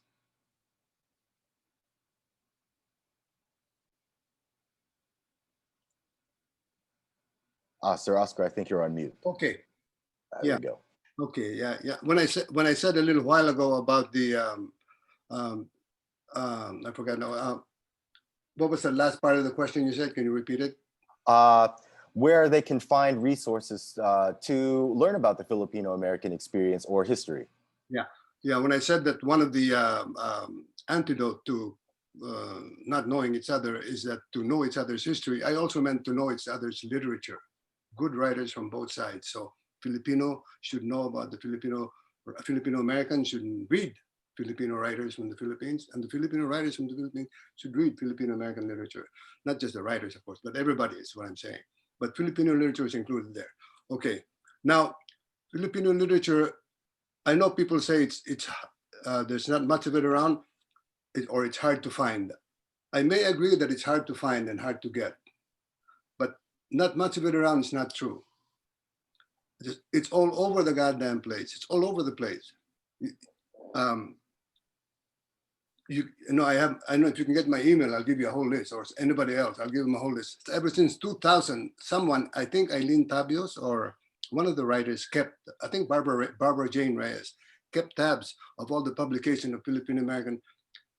Since 2000, there's about 400 titles. That's a lot, man. There's about 400. So I really, if let's say Filipino filmmakers in the Philippines, producers want to make Filipino American films, which I think they should, that's a gold mine. They can make money if they want to. There's all kinds of fantastic people here. I may drift out a little bit, but people here, for example, when the Filipinos come here from the Philippines, especially after the 65 migration, many professionals came here, they bought houses, they married whoever they want. They can buy houses because a Filipino in 1948 took it to the Supreme Court to own property. We couldn't own property before. They married anybody they want because a Filipino took it to the Supreme Court to marry anybody he wants. In 1933, Los Angeles versus a Filipino. Those are good movies and they're good stories and they're inspiring stories that I think the Filipinos in the Philippines should know about what the Filipinos here did. Now, getting those two, the literatures and the history, would get you started, I think, to know if you really want to know each other and bridge that gap. And one of the ironies that I was thinking of also is the people who bridges the gaps. It's kind of ironical because it's the indigenous people, the people who remained, who are putting us all together, and we're all over the world. And it's their values, and they stayed there in the Philippines, and they're the ones that is bringing us back and bringing us whole again. And sometimes the people in the diaspora, like the Filipino Americans, is the one who built bridges from Makati to Baguio to Banawi for the Filipinos in the mainland, for the Filipinos in the homeland, I mean, for the lowland Christianized Filipinos to learn about their brothers and sisters in the mountains, to learn about their moral. You know, it takes some overseas Filipinos to point that out sometimes. So those are like the ironies of things. Yeah. Thank you so much, Sir Oscar. And of course, that's a very, very stimulating exchange that we've had there. And of course, we have a little bit more of our Q&A that's going to be happening a little bit later. So again, thank you to our viewers for sending in their questions. And any of your other questions will be addressed in the question and answer portion a little bit later. So just to recap, Sir Marlon reflected on the Ifugao culture about putting context, perspective, and proper usage when it comes to the use of the textiles. Also, educate yourselves on knowing the culture and that sharing and appreciating is payment enough and that money is secondary. Alleluia of Cool talked about being conscious of what the right thing to do is, and respect is a key word. But we also have to maintain vigilance because that's important to empower ourselves. Sir Oscar talked about the third person perspective, different sensibilities based on geography and language, and marginalized people of color having shared experiences. Also about representation in media and also superiority. This is a great dialogue. And of course, for those of you that are just joining us right now, this is a dialogue just to find common ground by showing different perspectives on Filipino identity. And the overall theme so far happens to be that empathy and respect is pretty much what needs to be common. Now, this program is brought to you by Culture Aid, the Genius in Indigenous, House of Gongs, Cool Arts, and supported by HABI, the Philippine Textile Council, and the HABI Shop Fair this October 21 to 23. The National Commission for Culture and the Arts, Centro Rizal, Museo ng Muntinlupa, by Bayan.com, and Kumu. So we're going to get started with our next set of speakers for today, and we'll start off with Waway Saway. Rodelio Waway Saway is a performing artist and leader at the Talaandig School of Living Traditions. As a cultural master, he engages the community in creative arts and the propagation of indigenous instruments and music. To tell us the journey of the Talaandig School of Living Traditions, cultural preservation, in tandem with environmental preservation, Ladies and gentlemen, Wawe Sawai.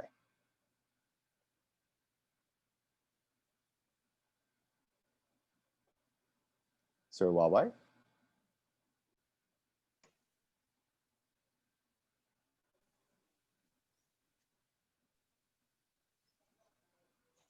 Maayad Hamasalam. There we go. Hello, good Sir, morning. hi, good morning, Sir Wawe. How are you doing today?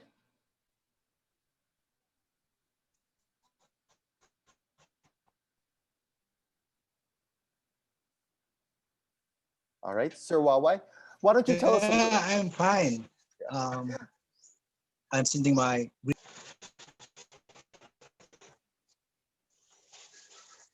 So, Sir Wawe, why don't you tell us a little about the Talandig culture? Yeah, Talaandig tribe is one of the 7 tribes in the province of Bukidnon. We are, like other tribes, we are preserving our songs, our dances, our music, and we are descendants of Apo Malongmong, the peacekeepers. Actually, the Talaandig are peacekeepers. We are peace-loving people that are living in the heart of Mindanao, the province of Bukidnon. Sir Wawe, can you let us give everybody just a little taste of exactly like the type of cultural work that you do and what you do in your community? What I'm doing now is I try to help other communities in the province of Bukidnon, trying to help them establish their strengthen their indigenous political structure, trying to help the tribal communities to establish the family food security, and try to help them establish their sustainable disposable income crops like the abaca, coffee, the adlay, and the cacao, to make them as a strong custodian of the forest. So that's what I'm doing now. Okay. So you're using the products of your province and the surrounding areas to show a little bit more awareness of the Talandig culture, correct? Yeah, correct. That's correct. Now, some of the things, some people might just find this out now is that you're also an artist. Yes. Yes. So the I am music. an artist, and I'll go ahead. Sorry. um, I could just maybe share a little bit of my story. Please to do. make the people understand my journey as an artist. So back in 1992, I found those angels. I call them angels, my friends, who accompany me to go outside my tribe, introduce me to cities, and there I traveled in many places in the Philippines, and I've met many different artists. So that's where my art started. And then, because during my childhood, I had a little problem about this identity, because I was thinking that Talaandig tribe is the only tribe in the world or in the Philippines. So I have this inferiority conflict, complex. And then when I traveled, so I realized that the tribe that I'm part of is like a gold, but I couldn't notice it because I was part of that gold. And then I couldn't see it because I was inside the gold. So when I traveled, I saw the tribe from a distance, and then I realized that, oh, I was part of that gold. Then when I was starting to develop my art from music to handicrafts to painting, I promised to myself that when I come back to the tribe, I will try to revive all the traditional arts and then teach the young people, introduce arts to the young people so that they can develop their self-confidence, because I realized that when a person have creativity, then their self-confidence is very strong. So that's why I introduce art to the young people in our village. And then not only in our village, but I also go to some villages nearby to the other tribes, like the Bukidnon tribe of Bukidnon province. I also teach them how to, I introduce art to them, mainly to, yeah, it's my accountability, like to open up the consciousness of beauty to the young people, not only in our tribe, but all over the province of Bukidnon. So that's part of my story. So your story happens to be travel. So, and you got a different perspective by going outside of going outside of your community and taking a look at it from the outside. Now, what are some of the lessons that you learned during this process in meeting different tribes outside in different communities? What do you suggest for them? What's your advice to these other tribal communities around you? Actually, I cannot give advice, but one thing that I can say is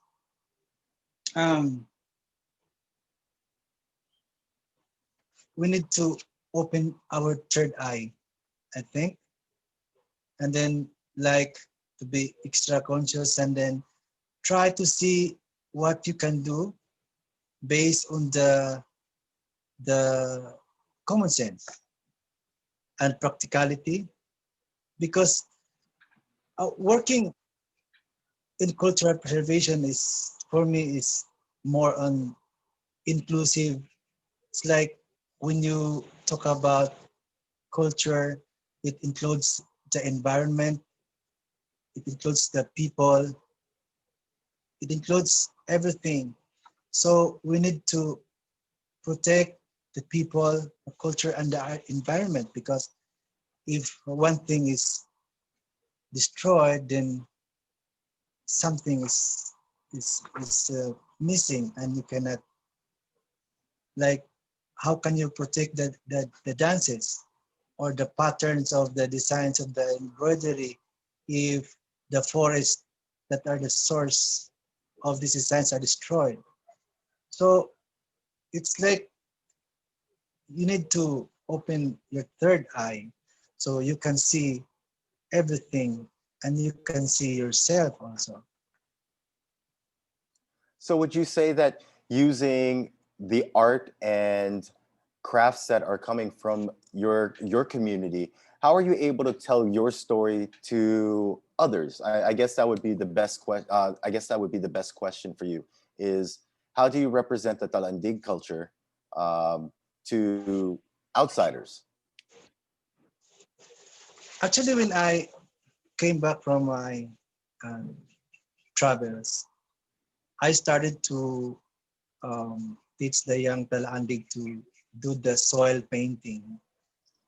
We use soil for painting because we couldn't buy material for painting, because aside that it's far from our, like, we cannot easily buy it because we are far from the city, but also we don't have money to buy materials for painting. So I started to introduce soil as a medium for painting.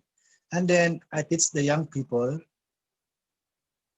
how to paint, and then we started to paint our culture. So soil painting became the narrative of our culture. And it happened that we have given the opportunity to travel in the Philippines and abroad to showcase our culture through soil paintings. And then by that, we also did performances, we played music, we danced, and we interacted many people to let them understand our life as Talaandig, our art as Talaandig, our spirituality and everything. Sir Wawai, so what is your vision for your people? My vision, I think I have a simple vision for our people. A Talaandig people that we live in harmony with all other tribes, not only in Bukidnon, but all over the world. United, peaceful, sustainable, with a healthy environment. That's my vision. Now, you also create products and services, that are a meld of different cultures with melded with the unique Talandig culture. Now, since we are talking about identity and Filipino identity, what do you think about the conversation now about cultural appropriation? How do you feel about it? Well, cultural appropriation is really becoming a really big discussion all over the world. But what I can say is there is life and there is livelihood. So our culture is our life. And when we try to develop products from this material culture and make it into a business, it becomes a livelihood. But we are the one who have the authority and decide what to do with it. If outsiders should come and use our cultural material for business,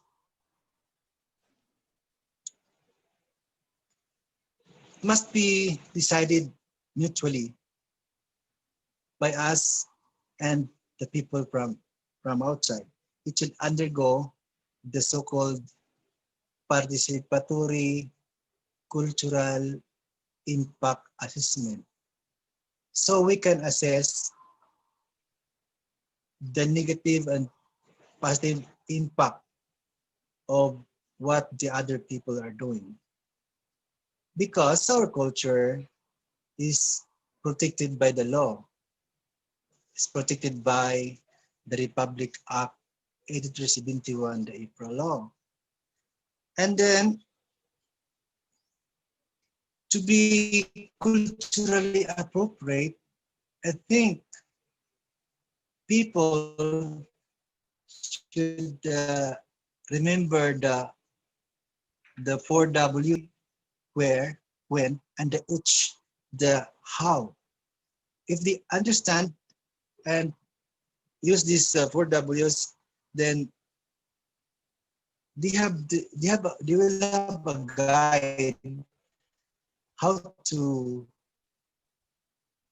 use this material thing, so that will be a respect.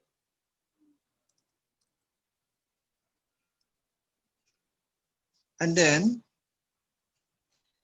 yeah, it should undergo the participatory cultural impact assessment. That's my idea about it. Thank you so much for your words on that, Sir Wawai. And again, you've been doing stuff with the different tribes that are around you. Is there one last thing that you want to let people know when it comes to the Talandig culture? Any last words? Yeah, the Talandig is we are very open for partnership. Now we have this, we are partnering with Hinuluban Foundation and the 7 tribes of Bukidnon, we are united to protect our environment because we are having a really big problem about the environment, not only in the province of Bukidnon, but um, the whole country. Like in 1900s, we have the Philippine forest was 70% down to 34% in 1970 and 7% in year 2000. And now we have less than 1% Philippine primary forest cover. So in the province of Bukidnon, the 7 tribes are united, led by the Talaandig, to protect this remaining forest because we strongly believe that once the forest is protected, we also protect the source of our culture. Because as one example, that the like the Binanog, we imitated the movement of the hawk, the frog dance, we imitated the movement of the frogs. So all these things should be protected. The biodiversity should be protected. Otherwise, if the environment will be destroyed, the culture will be destroyed. So the effort of the Talandig is still going on until now. And then we continue to do what we can do to preserve the culture and our environment because it's very important and it is our life. Thank you so much, Sir Wawai, for all of your insights there. Again, ladies and gentlemen, Sir Wawai Sawai of the Talandig School of Living Traditions. We'd also like to say hello to all of our people that are tuned in via Kumu. Yes, thank you so much. So if you guys are on Kumu, feel free to watch us, or if you're not on Kumu, feel free to watch us. It's at Culture Aid. That is our handle on Kumu. So feel free to send your gifts. Yes, we love the gifts that you guys are sending there. You can send halos to everything. For those of you who don't know what Kumu is an online social platform that connects Filipinos from all around the world. You can be your own little social media star there if you like. So again, thank you guys so much to all of you guys there on Kumu. Go ahead and send those gifts there and we will answer the questions that you have there as well as the ones that we have on Zoom a little bit later. But our next speaker is Caroline Cabading. Caroline is the Executive Director of Manilatown Heritage Foundation. She's a professional musician and traditional dancer, and she will be discussing about the current practice, Manilatown Heritage Foundation, and identity. Hi, Caroline, how are you doing? Hi there, Vigs. Happy to be here. So can you please tell us a little bit about Manilatown Heritage Foundation? Sure. My organization, my center is called the International Hotel Manilatown Center, and we honor the legacy of Manilatown, the first San Francisco village of Filipino American community. We are a community gathering space, so we have programming that is relevant to the Filipino American community, including a community of practice and workshops and classes on pre-colonial Philippine culture. And, for example, we have a combination of both guests from the Philippines, from the motherland, who have come to visit and teach with us, like Wawai, and also Joel Ganlal from Lake Cebu. But I think probably the most important aspect is our community of practice, because if you're not practicing, if you're not feeling the culture, the music, the dance, the singing in your own body, in your own heart, then it doesn't really stick and it really doesn't sink in deep. So we actually honor that too, a community of practice of musicians, dancers, and singers here in San Francisco.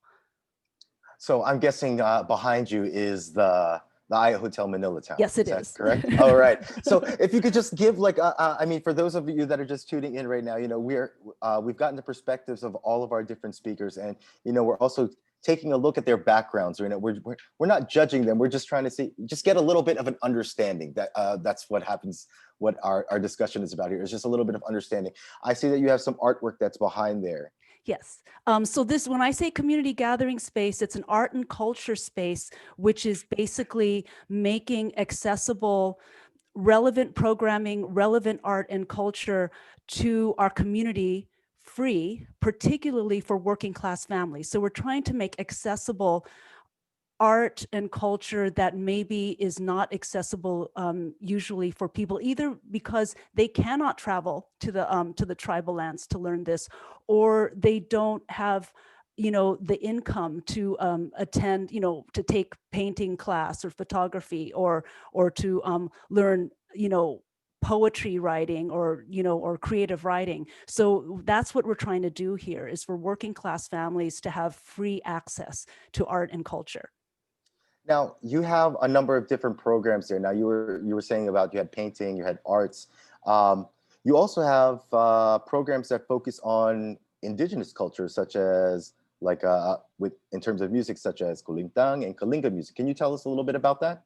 Yes, our Community Cultura program is made up of workshops, classes, and, as I said, a community of practice for pre-colonial indigenous Philippine art.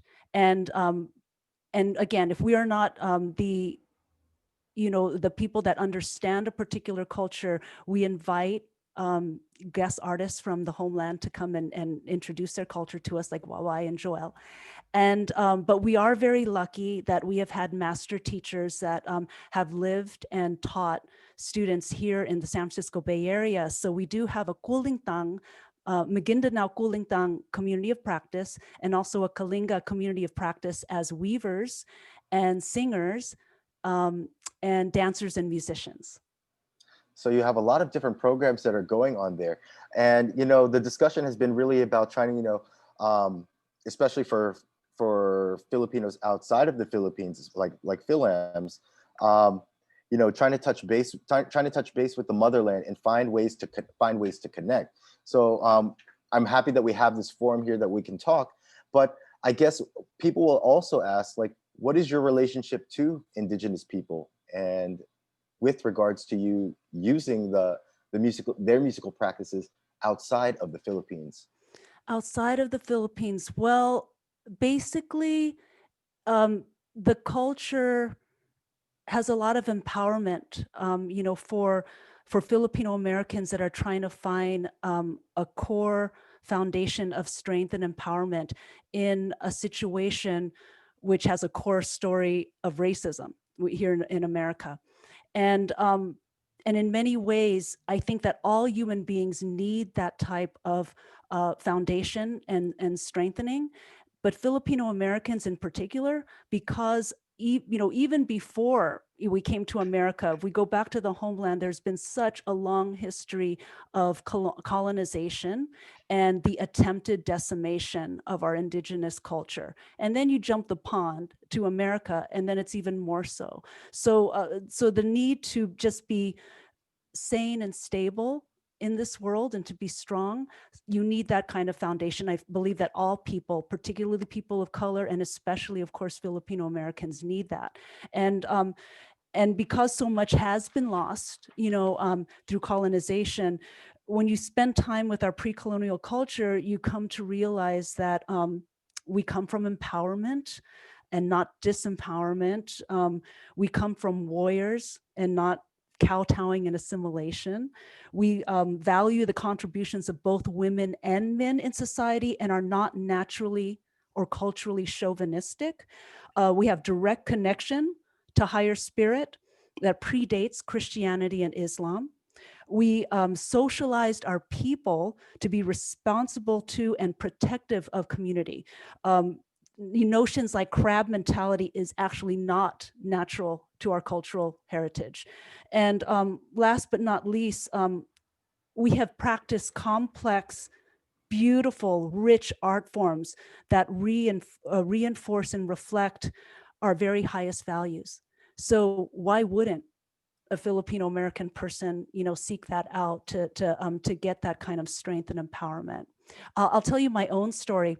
I'm a jazz musician. That's actually, where I first started. I was started music when I was 8, and I was a jazz musician by the time I was 13. And my family first came here in 1904. So we're very firmly American. But for whatever reason, my family always emphasized that we were Filipino American, and they took great pride in being Filipino. And that was just really entrenched in all of our generations, all 4 generations. And now we're working on our 5th generation. So, you know, that was never a question about that. We were bringing the best possible, you know, outcomes of both worlds, coming to America and everything that all the dreams that America could be, and bringing the very best of what from back home into the city of San Francisco. But I didn't relate much to the culture that I was seeing in terms of music around the more colonial, you know, based music forms. But when I was a very young person, I was still in college. I was working this part-time job at the Exploratorium Science Museum in San Francisco, and I was a stage manager. And on stage came this artist from the Philippines. It was Danongan Kalandoyan, Master Danny, and he played Kulintang music. And I heard it for the first time, the very first time. But, and this sounds like corny or whatever, but on my soul level, I remembered it. And I think, and so that is a story that resonates with me. I knew this and I could not understand why I knew it. It was somewhere in my DNA. And that started a 20-year history of studying under him and touring with him around the world as a musician and a dancer. And I think that if, as an artist, you know, you get inspired, how you get inspired. And if indigenous culture or the ways of our ancestry is what inspires you, and if it touches your heart and it speaks to your soul, that's just the way that you have to go. And in this case, that's what happened to me. And in many ways, my colleagues, my family here in America, they also are transformed and they are touched in that same way when we see the traditional culture of our pre-colonial tribes, when it's explained, when it's felt, when it's shared. It feels we remember it. No, thank you so much for sharing that, because I mean, I do share very similar sentiments with you, You know, there's just something about like the roll of the kulintang at the beginning, you know, or the sound of the gansa, you know, it's just sounds that you're not, you know, growing up in Washington, D.C., you know, I was in a very multicultural environment. But, you know, when it comes to representation of the Philippines, it's nothing really outside of your family or other Filipinos that were, you know, that are spread out around. And I think the one thing in the whole world, like music really does connect people. And especially it gives you a different sense, especially if it's something that you don't, that is familiar, and you're just, the passion comes there. That longing, I guess, is what I'm getting from you, is what helped fuel that. Now, that leads me into my next question, because we heard about your experience. Now, over at Manilatown Heritage, is it just for Filipinos that have Filipino origin, or is it open to everyone, all communities? It's open to everyone, all communities. And of course, though, because, you know, there's a very unique type of seeking from the Filipino American community, and particularly for the Filipino American community that does not have access to expensive art and art training, we make an extra effort to serve that community. But no, it's like, then we would be resorting to everyone who has ever told Filipino Americans that they could not go there, that they were not good enough. So no, we do not practice that. Anyone who finds it in their heart, and I'll tell you, that is how I feel about when I was allowed to study with my Maguindanao master teacher or my Kalinga master teacher, those culture bearers, they accepted me, even though I'm not of their tribe. And they saw that my heart resonated there, that I was going to be a good student, that I was going to honor the protocols, and they accepted me.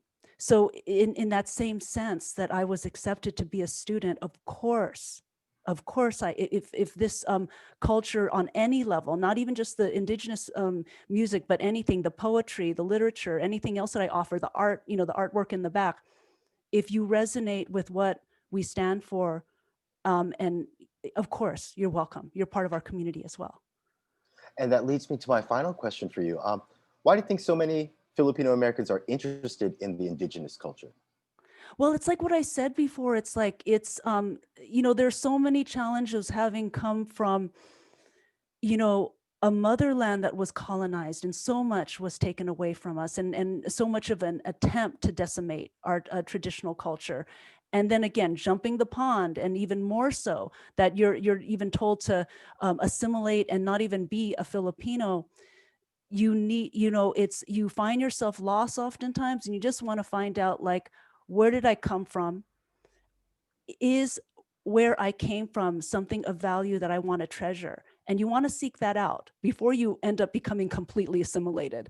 And usually that journey, which is a very singular journey, does result in a positive outcome, because the beautiful thing from what I've learned from the Kalinga culture and the Maguindanao culture is that the value system, what keeps you strong, what keeps you a decent human being, is actually permeating through the culture. Everything from the weaving to the music to the dance, it's completely reinforced. And so you do learn what we were, what we are, and what and people back home still are in the tribal lands. And you get strength from that, because you are more than what the colonizers told you you were. And like I said, you just come out of that. We were warriors. We were warriors, and we were people that looked after each other as community. It's reflected in the culture, and that's like the best part of the art. Actually, it's a great socialization tool to teach people how to be decent human beings and to reflect the very best that what Filipino really means in its essence and in its core. And I think that's why they like to learn about this. Oh, I totally get it, because I know that when I was growing up, it's just, you're when it comes to identity, you're struggling with being Filipino and you're struggling with being an American, and then you meld them together. And I guess the best way when during my growing up years was, taking the best of both worlds and then making it into yourself. I think when it comes to identity as a Filipino American, it's just, you try to get the best, especially when it comes to the values, because the values are the ones that are instilled with you, because family is always the one thing that's most important that we strive for in our culture. So any last words that you want to share with us? Yeah, one thing I do want to say too is that we have to not forget in our respect of the cultures of the tribal lands in the Philippines. And one thing that I learned is that when you go deeper in your learning of the culture, be it Maguindanao, Kulintang, or Kalinga culture, the deeper you go, the more humble you are. And as Alleluia said, you learn that because you are not born of that culture and you don't live there every day, you can never be a master artist. You can never truly be of that culture. It is not your place to evolve that culture. It is the place of the people that are of those tribal lands to evolve their culture in the direction that it needs to be. But so you're always like a humble student, and that's okay. You could actually study your whole life and you will live and die, and you will never get as deep as you could possibly get into Kulintang music or Kalinga culture. So it's just fine to be in that role. But it does flip the story a little bit and makes a Filipino American wonder, then what is my tribe? And I think that it's really important, as Oscar mentioned as well, is that we have to acknowledge and also take pride in the fact that we represent a unique tribe as well. The Filipino American has a history of struggle and victory, and a unique history that is something to be very proud of. And we have created amazing culture as well, so that we have to acknowledge and be the culture bearers of our own tribe too, the Filipino American experience. So I do want to say that to fellow Filipino Americans that are like searching for their identity. We are also like a unique experience that is something to be very proud of too. And we're creating the best of both worlds. We have this opportunity. So I just really want to emphasize that too. And know that you are also a culture bearer, and that you represent, your community here in America as well. Thank you so much for that, Caroline. And of course, we'll have a little bit more Q&A with you a little bit later. So ladies and gentlemen, Caroline Cabadink, the Executive Director of Manila Town Heritage Foundation. And it's also my pleasure to introduce our last speaker. Our last speaker is the former chairman of the Philippines National Commission for Culture and the Arts, Dr. Felipe De Leon Jr. He's a professor of art studies at the University of the Philippines and development studies at the Asian Social Institute and Development Academy of the Philippines. He'll be talking about Filipino identity and culture, reflection on current issues. So at this time, ladies and gentlemen, please welcome Professor Felipe De Leon Jr. Thank you. Thank you very much, Binks.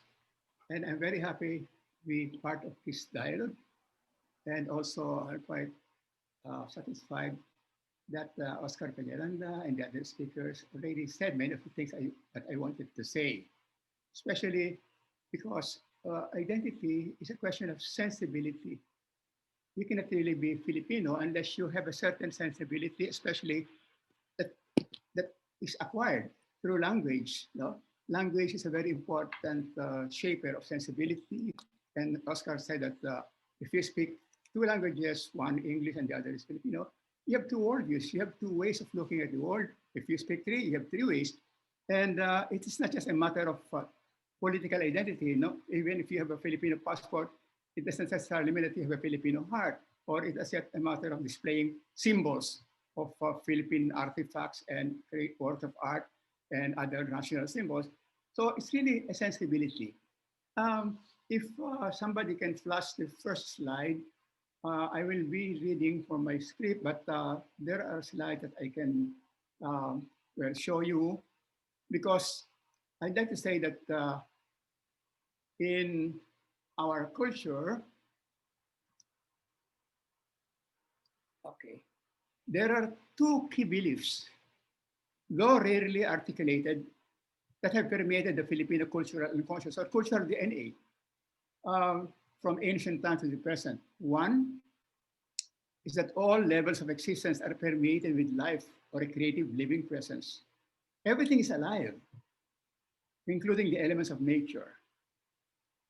The other is that all goodness, creative insights, the most inspired ideas and extraordinary abilities come from God or a divine force in the innermost core of our being.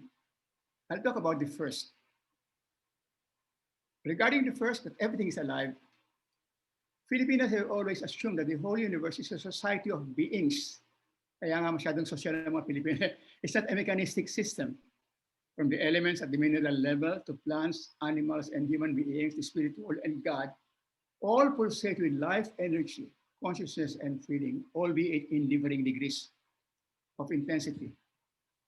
This is the reason most Filipinos still say tabi po when passing between two big trees, ask permission from the spirits before clearing the forest, or put up spirit houses to feed unseen elementals. Filipinos are especially sensitive to this creative living presence everywhere in nature, but more so to its manifestation in human beings who seem to possess a higher degree of vitality than other living things. That's why we find great joy in expressing this life force within and sensing and connecting to this energy in others. Thus, we are said to be number one in the world when it comes to human connectivity and social media. Filipinos love to connect to people, and we excel in creating situations, events, and structures that bring people together. It follows that we would be highly participatory, prefer inclusiveness in governance and social relations, highly expressive, harmony-seeking, and creative in everyday life, especially where there is a strong sense of community. Human connectivity, a core principle of Philippine ethnicity, is most evident in our traditional communities. A strong sense of community or communal togetherness is a basic source of the creative exuberance and great diversity of Philippine traditional arts. Trusting others allows us to be more trusting, open, relaxed, and thus more freely expressive. As a result, arts and crafts are richest, most creative, and diverse in communal cultures. Huawei gave the example of the Talandig. That's why they're very creative, because the community is very close to one another. Food is tastier, speech more melodic, and things of everyday life more colorful. In such an environment, extemporaneous or on-the-spot creativity comes naturally to the Filipino, who has the finest artistic yet improvisatory traditions, such as duplo, balagtasan, balitaw, tultul, kulintang, kuntaw, and okir. Creative spontaneity is highly valued. Well, in spite of living in rapidly changing times, our penchant for human connectivity has remained intact. Filipinos are very creative in things that bring people together, like our Feast of Devotion. That's why the fiesta, the biggest single event in many provinces that brings together all kinds of people, will not die. It will remain strong. And this strong urge to connect makes Filipinos a very expressive people. Why? Because the more we open up, the more we convey our feelings, thoughts, and ideas, the easier it is for other people to relate to us. Openness and expressiveness through performance is a great social magnet. Magaling na pangkonekta sa kapwa. Thus, Filipinos have so much energy for it. And we make sure we retain the ability by training our children from the earliest age to become performers. Who among us were able to escape the prodding of our parents to sing, dance, or perform anything in the presence of visitors? Love, of course, is the strongest way human beings connect to one another. And so it's no wonder that Filipinos give it a supreme value, putting Filipinos at the top among countries where people feel most loved.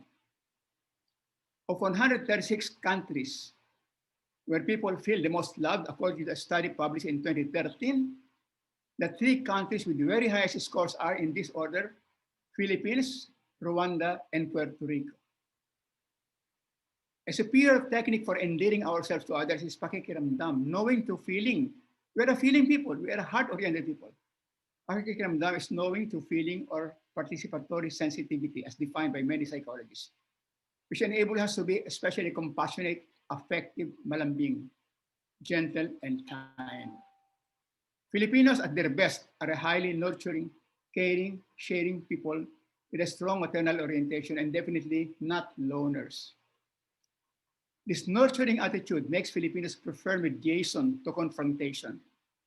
Bridging differences or conflict resolution are most easily achieved through consensus and other subtle techniques like pakiusap, pahiwatig, pakikibagay, pakikisama, pakikipagpalagay loob, pakikisangkot, and pakikiisa, not through argumentation and debate. You can hardly convince a Filipino to take your side if you do it through argumentation and debate. It's really pakiusap, pakikiramdam. That's why there's a statement that I usually hear from our elders: ang marahang pangungusap sa puso'y nakalulunas. Soft and gentle speech suits the heart. Now, when you go to the second slide, please. Second slide. This is already the third that you're showing. Can you please go to the second? Yes. The other pillar of the Filipino belief system, yes, this is the belief in a sacred or transcendent source of inspiration. This is the second pillar of the Filipino belief system. Well, how did I find out about these 2 pillars? One is that we really love to connect, to people. And this one, we believe in a transcendent source of inspiration. We have been pulling our studies together with Dr. Hocano, anthropologist, Dr. Veridia Enriquez, and I'm using art as one of the best instruments for knowing who we are. We have been doing this since the 70s. We founded a movement called Filipinologia to study Filipino mentality, sensibility, and worldview. So I got these 2 pillars of belief system from these studies. So the belief in a sacred or transcendent sort of inspiration is the second pillar of the Filipino belief system.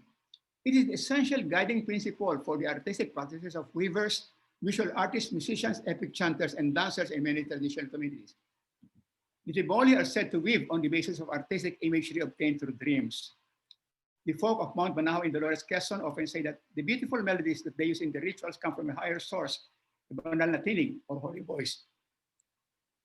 We know very well that when we are inspired, we experience being transported to a greater consciousness. It seems that we are not the source of creative power, but only a medium of the divine or higher forces. This belief that we are but channels of the divine inspiration, creative or psychic powers, is common to Philippine indigenous and folk cultures, especially among healers, like the Arbolario, Hilot, Babaylan, or spirit healers who perform seemingly miraculous cures. The Filipinos intuit, because we're very psychic people, intuit a world permeated by a sentient, conscious, psychic, spiritual intelligence that underlies all of manifestation and emanates from an innermost sacred core. We believe that we are but channels of divine goodness. This is most implicit in the concept of kapwa, well studied by Dr. Enrique Sosan Reyes, Catherine de Guia, and many others.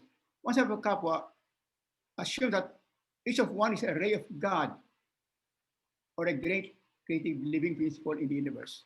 Bawat isa sa atin ay sinag ng dakilang may likha. We are all children of God. This idea of rootedness in a divine core of being makes people absolutely equal in principle.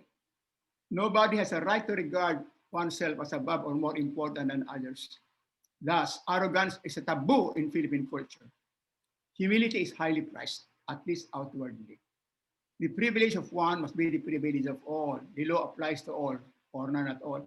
And this is where Oscar's, using language as a very good way of defining who we are, matters. Because when you speak English,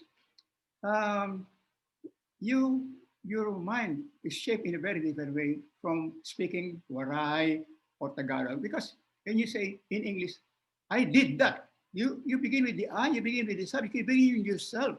So it means you're raising yourself as the more important because you're the agent of action. In the Philippines, ginawa ko yan. The action comes first before the subject, before the agent of action. It spells a very great difference whether you can be really, boosting your ego or being part of a group, no? Being part of a community. So that's why in Philippine society, law enforcers can only enforce the law by showing that they themselves are law-abiding. If they are not, they will have no moral authority to enforce it. Filipinos will simply ignore the law, yelling at law enforcers, are you the only children of God? Don't stretch your luck too far. Kayo lang ba ang anak ng Diyos? Ano kayo, sinaswerte? That's why public officials who flaunt the law become the target of widespread ire and deep-seated resentment. Likewise, humility is expected of everybody. Arrogance is frowned upon. One who tops a board exam attributes his success to God, not to his own efforts. Winners in sports simply credit their win to luck, as Flas Elorde, Manny Pacquiao, and Efren Batares habitually did. You will not witness among them the swagger and fantastic bragging about their powers by fighters like Brandon Rios, and Antonio Margarito, Kate Thurman, or Floyd Mayweather. So, a timeless Filipino archetype that so well illustrates this ideal of equality is the story of how the first man and woman emerged from a bamboo tube, fully grown and fully equal. We don't have a sexist culture. No sex is superior to the other. Unlike in the mythology of the Bible where Adam is superior to Eve, no? We don't have that. The idea of equality is so deeply ingrained in the Filipino psyche. It is a non-negotiable value because we are all equal in the eyes of God. If you examine Philippine languages, you will find verbs that refer to collective action. You don't have verbs referring to collective action in English like magkaisa, sipag-sipag kayo, o magsigawa, magsibangon. There are no such verbs in English. Notice there are no verbs that remind us that we are part of a collective in English language. But all the Philippine language have verbs referring to collectivity or mutual and reciprocal action. So, can you please go to the third slide? Third slide now. Yes, the third slide is after this. Yes, this is the third slide. The core values identified above, based on the two pillars of belief, are harmony with all of creation, sensitivity to the life force, celebration of life, definitely, especially in the fiestas, human connectivity, soulfulness. That's why we are very musical people. Love and devotion, number one in feeling love. Nurturance, we are very good caregivers all over the world, very good nurses and doctors. Openness and expressiveness, definitely, especially our performing groups. Communal creativity, especially among our traditional communities. Oneness with the God within. Equality, inclusiveness, or participation. The only kind of successful governance in the Philippines is participatory governance. governance from the top, a dictatorial government will never succeed in the Philippines, will never be loved by the Filipinos. I will say that these values have been quite persistent in Philippine life, Philippine cultural life, emerging in various forms and guises in different historical periods, but still identifiably the substratum or undercurrent that energizes different directions of development. They are the indigenizing values or the forces of Filipinization. Whatever influences come to our shores, they're always changed almost beyond recognition by this mindset. Can you please go to the next slide? Look at what happened to the Willis Jeep. This is the original Jeep that influenced our jeepney. What did we do to this Willis Jeep when it was transformed into the cornucopia Baroque ensemble that is the jeepney look? Next slide, please. Look, you hardly recognize the Willis Jeep. That was the main influence, what inspired us to make the jeepney. So this is what we do. Whatever influences come to our shores. No? I can give you another example. How about the tango? What did we do to the tango? I think I can remind you, tango is like a habanera.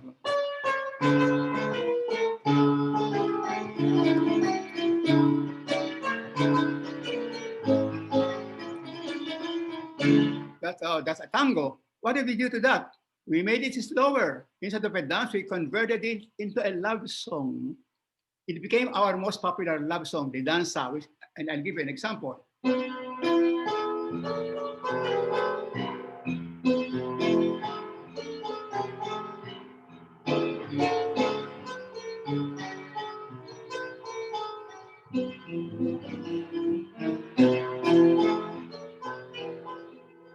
I think you know that. Alam mo kaya, that's what happened to the tango. We emasculated the tango to make it Philippine. So it is not really influences that matter, but what we do to them. How we modify them to suit our needs. You may call this not really adaptation, because in adaptation, we don't change the structure of what we were out. It's more of assimilation or indigenization. So it's not influences that matter, but what we do to them. How we modify them to suit our needs, values, and perceptions.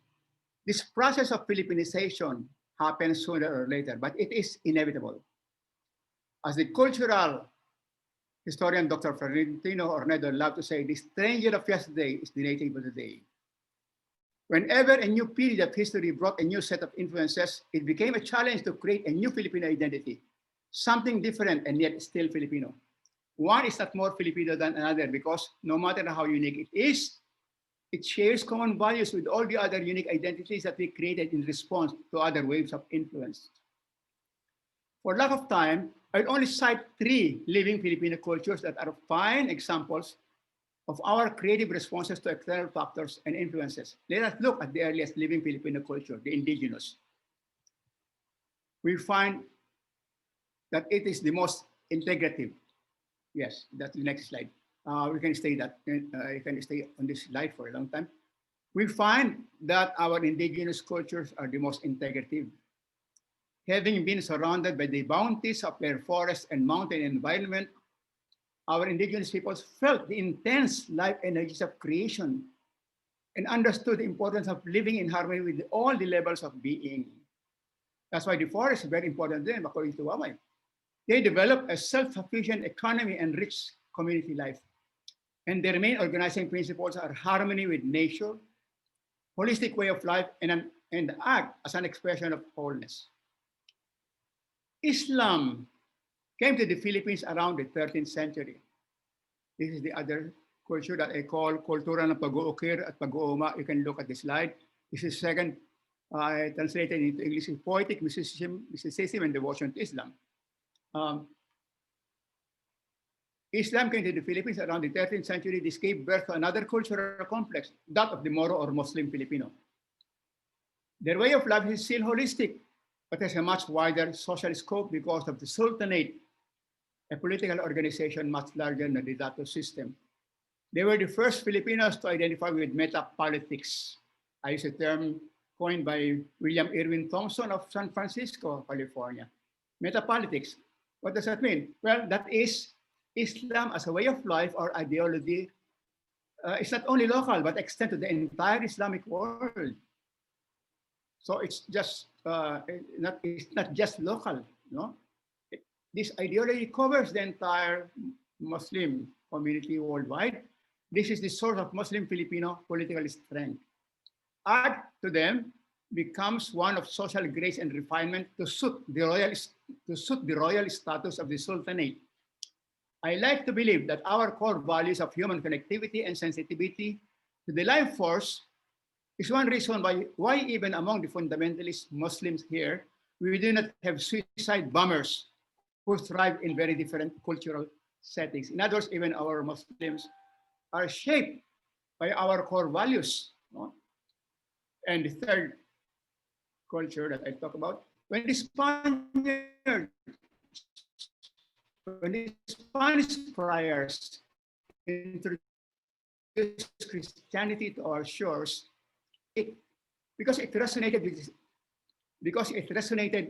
with the centrality of devotion to Bathala. We were monotheistic, we were not polytheistic. We were monotheistic, just like Christianity. Christianity resonated with the centrality of devotion to Bathala and the spirit world in our culture. But more so because of the crucial role of the mother and child relationship in our system of values that gives greatest importance to human connectivity. Because the strongest bond is, of course, that of mother and child. Thus, we heartily welcome the iconic symbol of this bond in the sacred imagery of the Mother Mary and the Christ child. Indeed, the Philippines is unique in the veneration of both Virgen Maria and the Santo Niño. Just take note of the many festivals in their honor, particularly in the months of January and May. We are the only country noted for being un pueblo amante de Maria. We are people in love with Mary, even during the pandemic. There have been many rituals and celebrations in honor of Mary during this pandemic. To quote from Father Joseph Echano of Baclaran Church, if Filipinos are sent on mission throughout the world, our special gift in mission will be our love of our Blessed Mother Mary. The devotion to Mother Mary is deeply embedded in Filipino culture, end of quote. The devotion to the Santo Niño is equally prodigious because our culture is exceedingly child-centered. We love children.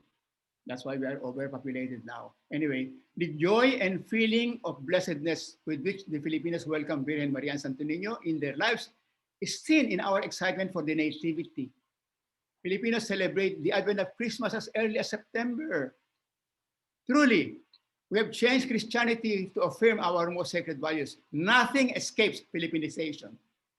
That's why I'm not afraid of being colonized, because we colonize anything, everything that comes to our shores. The only problem is that all the subcultures or the living Filipino cultures that are a response to an influencer from the outside or that we originated ourselves are given different importance by the mainstream. Everything, all of these subcultures should be mainstream. Well, I'll go back to that.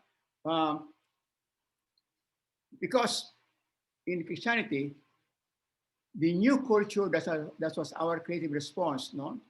The new culture that was our creative response to the introduction of Christianity enshrined devotion to the patron saint as its main organizing principle. Its ethos is the spirit of sacrifice and service to the community. Its art, the art of our lowland Christian folk, became a force for social cohesion, with the patron saint as the integrating idea. And this gave birth to fiestas, no? In honor of patron saints. There are at least 5 other living Filipino cultures that have emerged as a result of new waves of ideas from other cultures meeting and being reorganized, indigenized, and given new meanings by the persisting template of our consciousness or our cultural DNA. It's always exciting to learn what our mother consciousness will do to the external influences to make them uniquely our own, a creative outcome that is hard to predict. It's time a new Filipino identity is created, which is equal to those preceding it. None is more Filipino than others, except that as I said, some of these living cultures, especially indigenous, are marginalized. That should not be the case. They are all equal. They should all be given importance. They should all be mainstream. Well, they're all Filipino. They're all equal because all of them emerged from the same matrix of ancient cultural archetypes. The closest analogy to this kind of Filipinization of everything that comes to us is the process of an artist creating different masterpieces at various periods of his lifetime. An artist shapes any kind of influences to make this his own and create different masterpieces during various periods, various stages of his lifetime. This is also our culture. The influences come from outside, we shape them to suit who we are. No? So just to name the other distinct living Filipino cultures in our midst, can you go to the next slide, please? Next slide, please. Okay. These are the other living Filipino cultures in our midst, which are all our responses to external influences, which we shape according to who we are. Culture of devotion, the fourth culture is the culture of devotion to home and family. This is our popular culture. Culture of reflection and reasoning is of the academe. Culture of mass entertainment, this is pop culture, mainly influenced by the US. Culture of protest against social ills, social activism, and this is socialistic culture in the Philippines. And culture of nationhood or devotion to the nation, spearheaded by Bonifacio and Rizal in the 19th century. So to conclude, we can say that our culture before colonization was not a tabula rasa. It had a highly developed cosmology, life skills, harmonious coexistence with nature, self-sufficient economy, and thriving communities, and elaborate art and rituals. This culture became the mother template, the processor of all new ideas that visited our archipelago and turned them into new Filipino cultural creations. Each time a new wave of cultural influences enters our consciousness. Can you please go to the last slide? Next slide. These are my conclusions, no? Yes. I'm now in the third, no? I'm now in the third. So these are, can you please, you can just read the first two because I already have read the first two. These are the first two, okay. After the first two, can you please go to the, yeah, this is the third slide. The next. Each time, you can look at the first paragraph here. Each time a new wave of cultural influences enters our consciousness, we are immensely enriched because a new concoction arises out of the cultural alchemy that happens. No living Filipino culture is superior to the others. All are equal. They are just different. Each one is a unique creative response to external factors and a new set of circumstances. A cultural complex that is no longer informed by the underlying mother consciousness cannot be considered Filipino. In other words, the mindset that Floyd Mayweather has, I don't think can be Filipino because he's too individualistic and no longer, his mindset sensibility is no longer informed by a sense of community, a sense of oneness, no? With other people, and maybe not any more hard-oriented. Anyway, this is just an aside. But this is my presentation. Thank you very much. The last slide, of course, is thank you for listening. Thank you very much. Thank you so much, Professor De Leon. And that is actually, you know, we're talking about identity here. And the fact that you say creating a new Filipino identity, that all are equal and all emerge from one source. I think your statement when you say no living Filipino culture is superior to others, all are equal, they are just different. I think that's fulfill our needs.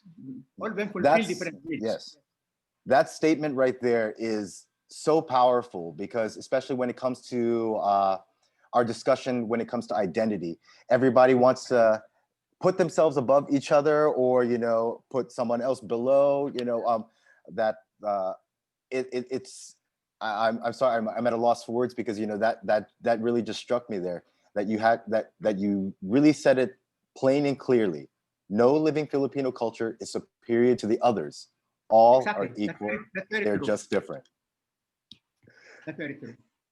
Thank you again, Professor De Leon. And thank you again to everybody for all of your insights there. We got great insights from our panelists. Just to recap, Sir Wawai talked about the Taladig culture and his journey of traveling the world and opening our third eye to see our culture inside and out, both near and far. And he also ended with reminding us to take care of the environment because it's what connects them to their culture. Caroline talked about how art forms reflect values and the programs that iManila Town offers to introduce culture through the arts.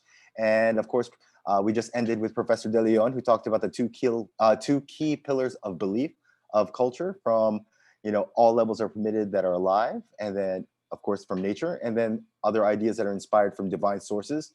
He also touched on the Filipino values and characteristics, the use of Filipinizing or indigenizing things to suit our needs, and also some living Filipino cultures and subcultures. Also, Professor De Leon, thank you so much for that musical number that woke up everybody there. And we'll have to get a little bit of you singing at some point.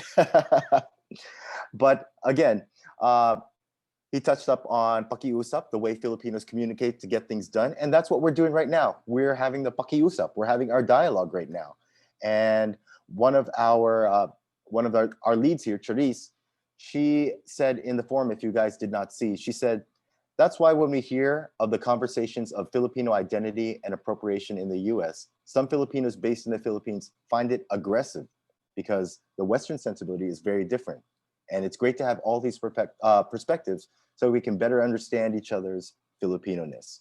Now, this program is being brought to you by Culture Aid, the Genius in Indigenous, House of Gongs, Cool Arts, and supported by HABI, the Philippine Textile Council, and the Hobby Shop Fair this October 21 to 23. The National Commission for Culture and the Arts, Centro Rizal, Museo ng Muntinlupa, Baybayin.com, and Kumu. And of course, saying hello to everybody that is on Kumu there. We are 1,230 strong, and feel free to send your gifts there. We'll very much appreciate them. If you guys have not checked out Kumu, Kumu is one of the largest Filipino social media networks right now where you guys can become the star of your own show. So if you guys want to connect with Filipinos around the world, check out Kumu. Now, it's time where we get to open the floor to questions before we conclude today's webinar. And we've got a couple of questions here. Lydia, if you can join me up here. Awesome. Hello, everyone. I'm back. So I think there is a question earlier. This could be answered by any of the panelists. So it says, with cultural appropriation coming to the forefront of conversations in the US, especially in the last 3 months, this has been going on Twitter, on Instagram, and all of the social media platforms. A lot of diaspora Filipino folks are questioning performing cultural dances or music, or using some cultural artifacts from ethnic groups they don't necessarily originate from. Now, the question is, who has the right to perform or partake? And does it really boil down to learning with respect if one chooses to perform it? How do we continue to interrogate this kind of performance? We might need to ask the person who asked that question to kind of reiterate something about that question, but we can open it up to the panelists.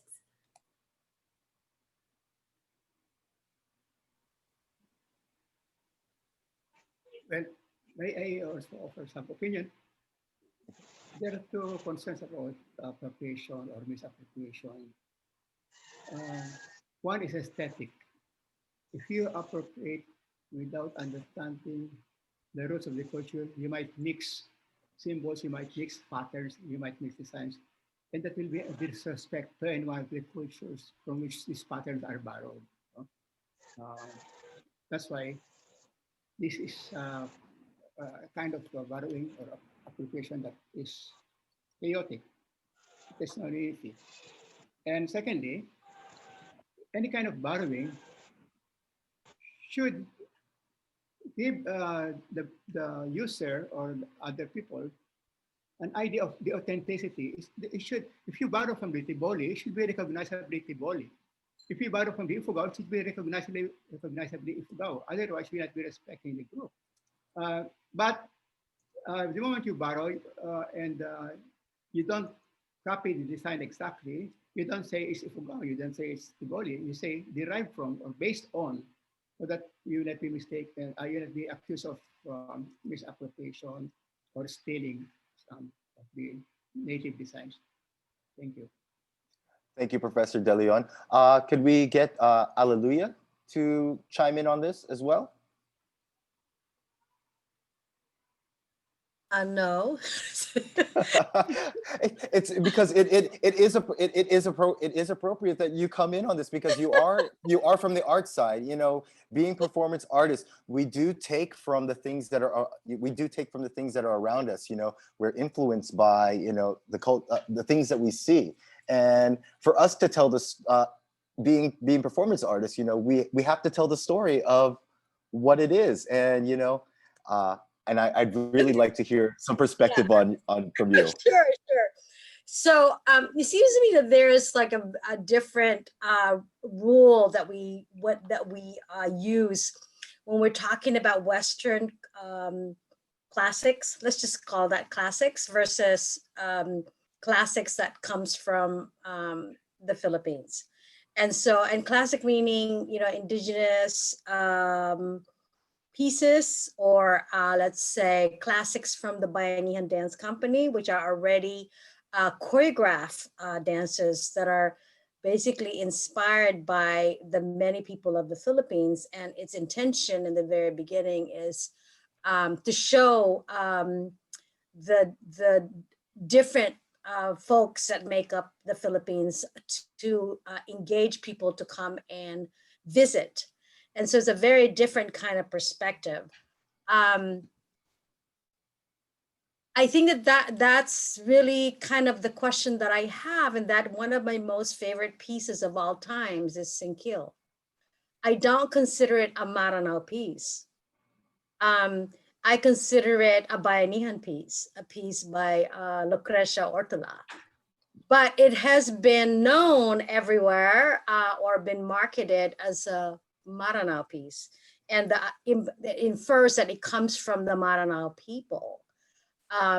So I think that there is a disconnect that if we think about the classics, European classics, let's just take Shakespeare's because that's what, or a Hollywood classic, whatever you want to replace. We don't see that as a representation of a particular people in America or in Europe. It's a piece. It's an artistic expression of somebody. And so I think the bigger question is, what are these works for? If they are coming from indigenous people, specifically the specific cultures, what does that mean? Are you, just like the textile, are you allowed to wear them in a way that makes people think that you are Ifugao, or makes people think that you are Maguindanao or Ilocano or Bisaya or whatever? I think that that's a deeper question that I don't think we can answer tonight. I think this is something we as Filipinos in the Philippines and the diaspora really need to have a deeper discussion, because again, colonization is deep.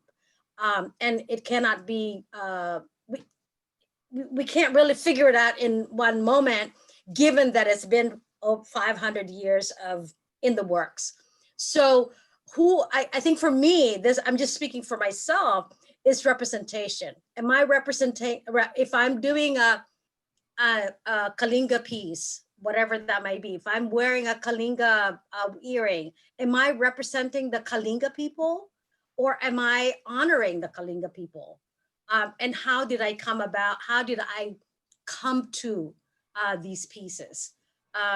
So yeah, I think I'm putting out a larger question as to we as Filipinos, how are we seeing our works? How are we viewing it? Is it really a representation of us, or is it a representation of an individual? No, again, perspective. This is what this is all about. This is all about having dialogue with everybody to just put it out there. And you know, we do have the next two webinars that will be coming up. The second webinar will be dealing with textiles and usage of native materials, and then our final webinar has to do with performance art. You did touch upon with regards to the Singkil story from Bayanihan. Again, the Singkil story was lifted from the Darangin, which is from the Maranao people, from my understanding there, and they created into a piece. So I think it's all about telling the story. I think Sir Marlon might have some insights with regards to this. You know, what do you feel on this? Oh yes, we've been getting a lot of that. No, we usually watch all this say Ifugao dance on YouTube, and then they're not dancing like Ifugao. It's really quite offensive, and we've been having that since well since time immemorial. When I was a student in UP, we had they had this play where they called us to critic on uh, it's a play, it's Macbeth, and then they were all wearing Ifugao, so it's like an Macbeth in Ifugao settings. So imagine this, the lead person wearing an Ifugao bahag and then saying, "Ako'y pupunta sa Inglaterra." So it sounded very strange. It looked very strange, and we were not sold out. It's like the group of Ifugao students were like, "No, we're not watching that. We're not endorsing this." This is totally out of context. And then we have this performing arts groups saying they're dancing Ifugao, and then they're wearing bontok skirts, they're wearing Kalinga loincloths. And so we say, you're not dancing Ifugao. We have the eagle dance, and they're dancing like ducks. That's not Ifugao.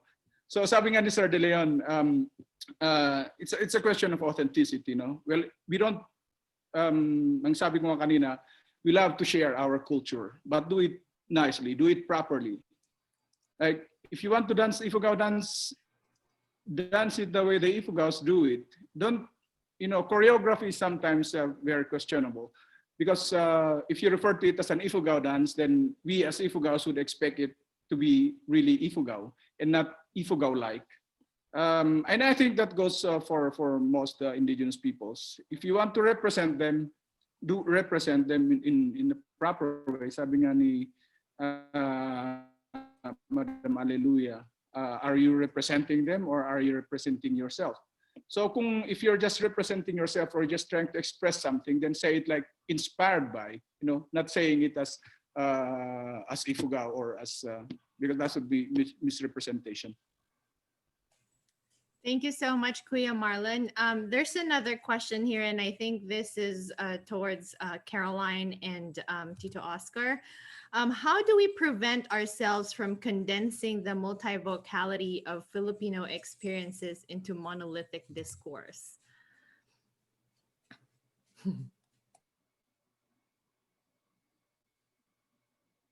You go first, Oscar. Okay, there's a few, I'm an English major, but there was a few words there that's 3 or 4 syllables. Can you repeat that? So the question was, how do we prevent ourselves from condensing the multivocality of Filipino experiences into monolithic discourse? Well, I think we have to maybe start from the often, in my opinion, misrepresented word of the Filipino-American experience. They always say, this is so-and-so, this story is about the Filipino-American experience. When there's not just one Filipino-American experience, there's hundreds of it. There's hundreds of Filipino-American experiences, and each one is different from the other. So I think if you respect all those different experiences as authentic and real, and follow their paths and listen to their voices and deliver those voices, then that idea of condensing or doing that will disappear, because then you have their own voices to speak for themselves. And I agree too. It's like, the Philippines was always a very diverse country before it came under the one heading of the Philippines. We were individual tribes. As Marlon was saying, the Bontok are not the Kalinga, are not the Ifugao. There is distinctions between all of them. And I think that's just it. You don't try to bring it to one, common kind of expression. You have to actually take the time. The Seattle Filipino Americans are not the Manilatown Filipino Americans. They're not even the Soma Filipino Americans. So, and you have to understand where a people come from their history, from their experience, from the intricacies of their culture. And we just have to honor that we actually are diverse. No, that's great because pretty much the main theme for everybody here is representation is key, putting things into context and perspective, and of course the willingness of us to share our culture. Just like you said, Caroline, whatever, you know, the Seattle experience for Filipino Americans is different from those in Manila town in the Bay, and I can tell you, the East Coast in Washington, D.C., our experience is a lot different from the Filipinos that are in Virginia Beach or Tampa, or in Tampa, Florida, or even like New York City. You know, geography does come into play here. And then if you take a look at it in like, you know, as a whole, the Philippines is made up of how many islands with like, you know, three different sections. It's not easy to just pinpoint and say, this is this, this is this, this is this, because we are a melding of different cultures. We are a melding of different, you know, different provinces. You know, my mother is from Bulacan, my dad is from Bataan. You know, there's all these different experiences, and you know, they're all unique, but at the same time, you know, we have to recognize, you know, that is who we are. We are Filipino people. We have different experiences. We have different situations. You know, again, I want to push this again, especially for Filipino Americans and Filipinos here in the Philippines. You know, Professor De Leon really said it. No living Filipino culture is superior to the others. All are equal. They are just different. And, you know, we're providing this dialogue here just to create a little bit of an understanding. So hopefully you guys are enjoying. We have another question. Lydia? Yes, so there's another question here, and I think this is related to the title of our webinar. There was a discussion between F or P in Filipino and X, A, and O. This person said that I'd love to hear more thoughts on this topic in itself. So maybe we can, Tito Oscar might be. This is another one that's been going on for a long time. And my friend Roy, my late friend Roy Morales from San Francisco and Los Angeles, UCLA, coined a good phrase for this type of conflict. This is to P or not to P. Some people want to put the P there for Filipinos. Our generations, when we were having that ethnic studies strikes, we wanted to use the P instead of the F, but the generation before us were using the F. So the Filipino Americans, Caroline's parents, born there, and grandparents born there, they never used anything but the F. So they never heard of the Filipinos. So it was always F for them. So the generation before us stubbornly clung to the F, and we, the Vietnam years students, until now stubbornly clings to the P. Then now this new thing comes up, the Filipina, then the Filipino, then the /A, Filipina-O. There's the Filipina/O, so that we will include not both, I mean, the female gender there too, because it's only the male gender, even though the male gender encompasses the other gender, which also shows the male dominance of that wording, no?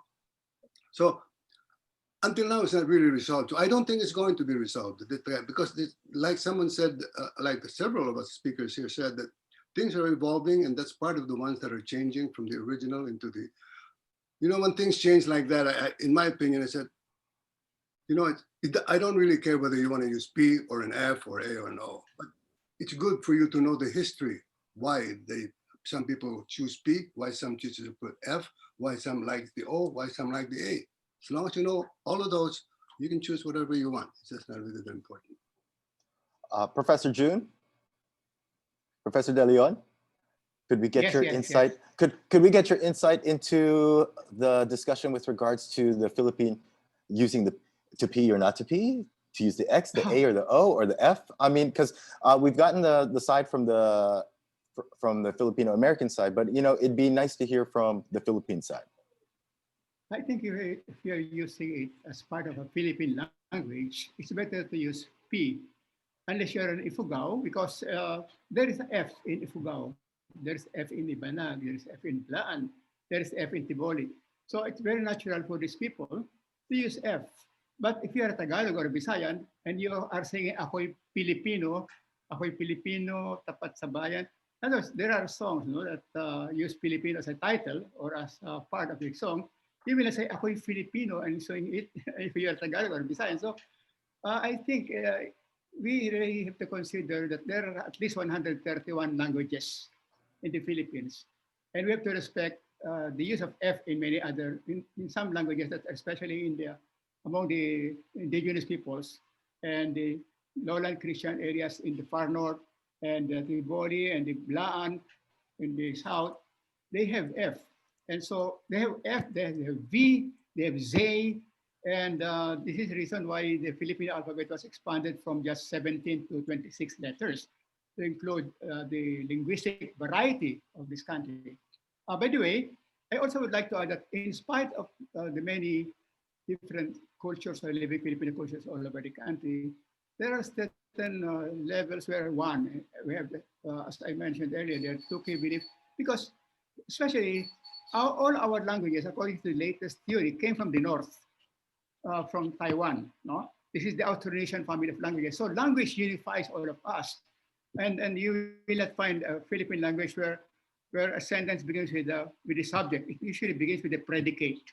And also, if you look at our languages, the last syllable carries the main meaning. Last syllable carries the main meaning all over the country, and it conditions our thinking. Like when you have the word ong, O-N-G, as the last syllable, it has to do with enclosure all over the country. Kabaong, silong, bubong, payong, or aw has to do with the wild, loose, and free anywhere in the country, like singaw, alingaw nga, batingaw.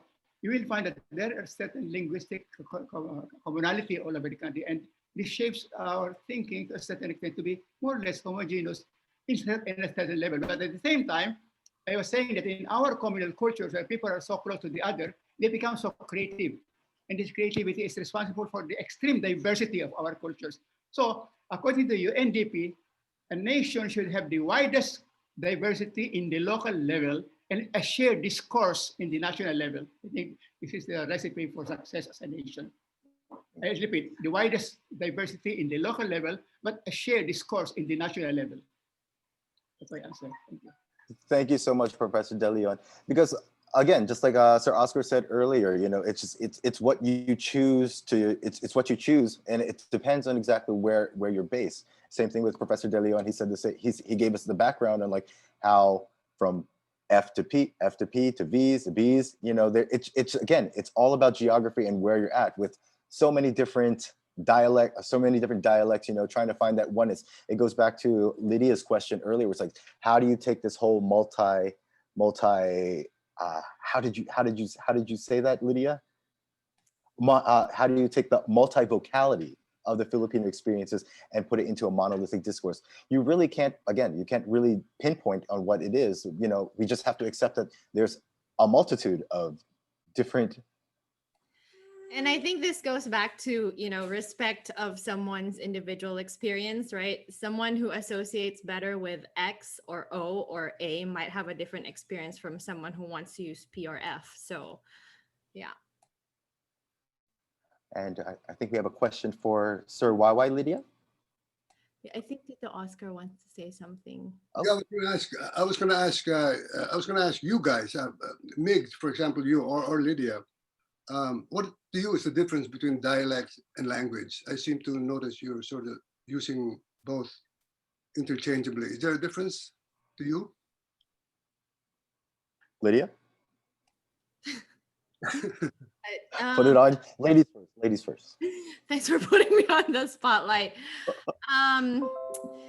A dialect to me is like a subgroup of a language. I grew up multilingual, so I never really had thought of really defining what they are. I just speak them, and I don't know. I don't really know how to answer that question.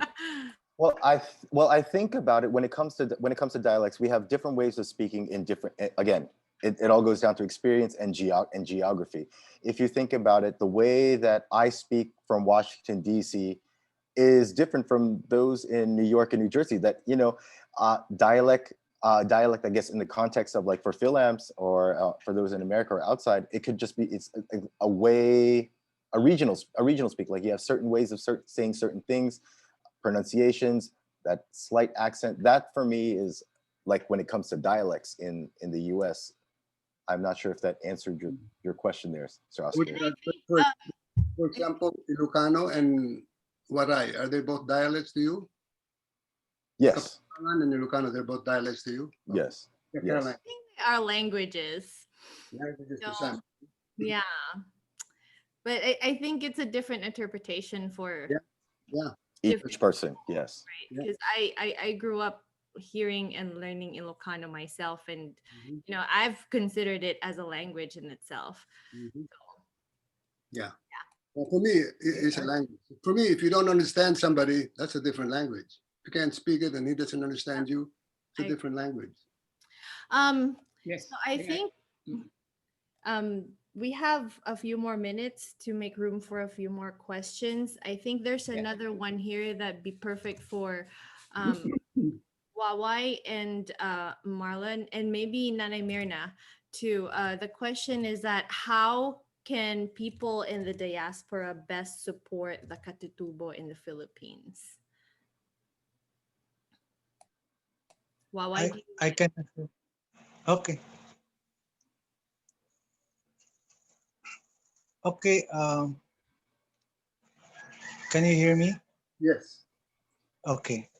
So I would like to go back to the issue of misrepresentation.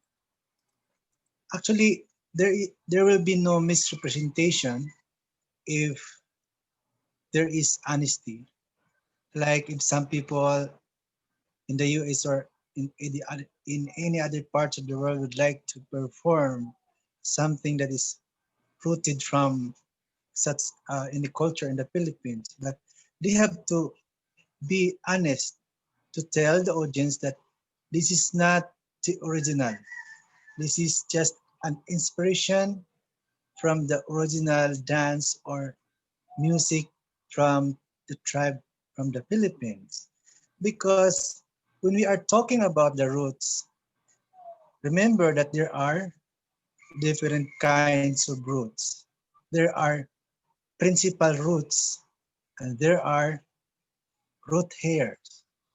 So maybe those people who are trying to represent dance from the Philippines, which are not really the original, maybe they are root hairs, but still they are trying to connect. So the thing that I'm talking here is they should tell the audience, they should be honest about telling the audience that what we are dancing now, what we are performing now is just an inspiration from the roots. Like we like we cannot really imitate the movement of the the frog every day, but we are inspired from that movement.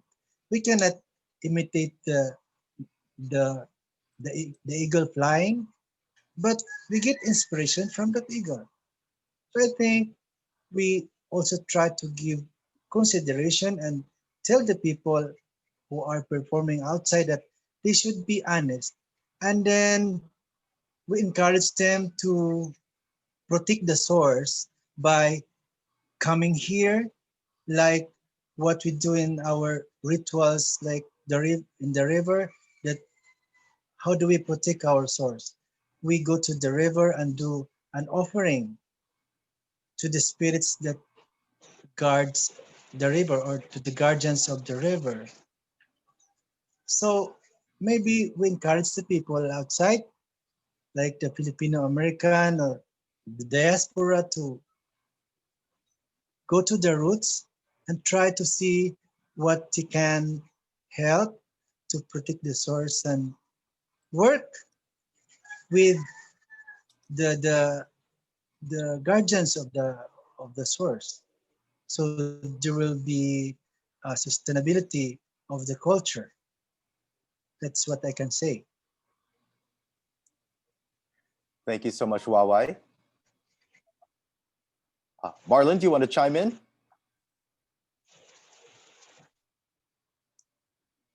Okay.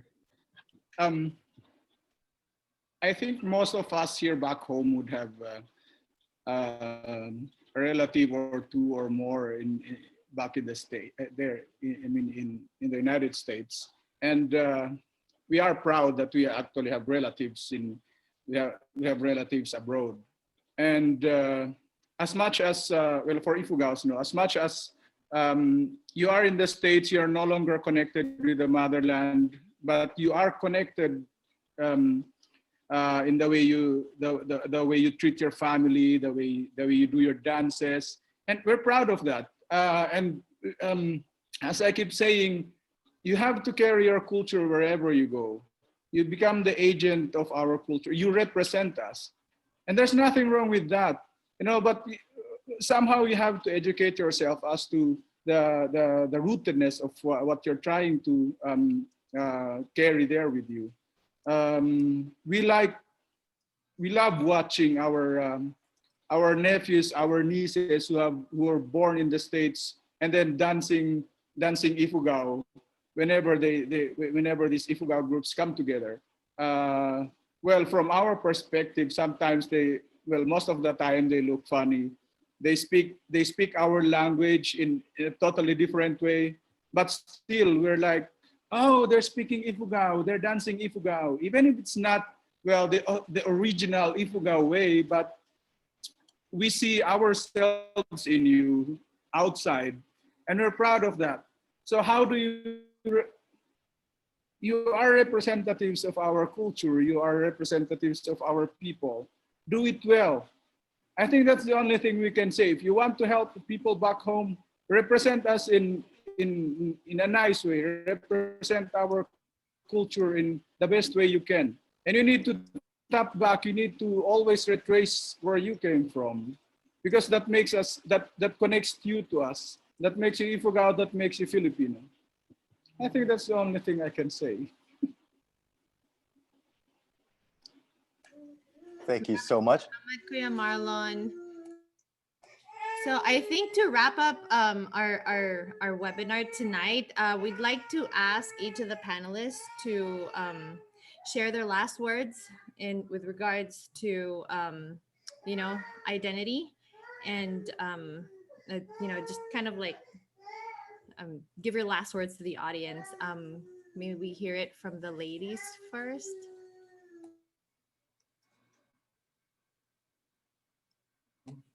Should we go alphabetical? Hallelujah. Why did I know you were going to say that? At least you know. This is only the beginning. Let's keep the conversation going. All right. Thank you so much. Caroline. I would just say that for Filipino Americans, my own tribe, if you are interested in learning about the tribal cultures, please understand that that's a journey where you should go deep. You should actually learn from the culture bearers, and you should be respectful of how they want you to learn and understand the protocols and the culture. And you should go back home too, to actually learn that if you do want to be practicing that. Secondly, I also want them to take pride in our own a Filipino American tribe as well. And like I said, our history, our struggles and our victories, that's something to be proud of. And we are also unique and wonderful too. And you need to celebrate that part of yourself. Thank you. Thank you. All right, we have Lydia. If you could, let's see, is Nane Mirna there? I think, yeah, Nanay Mirna.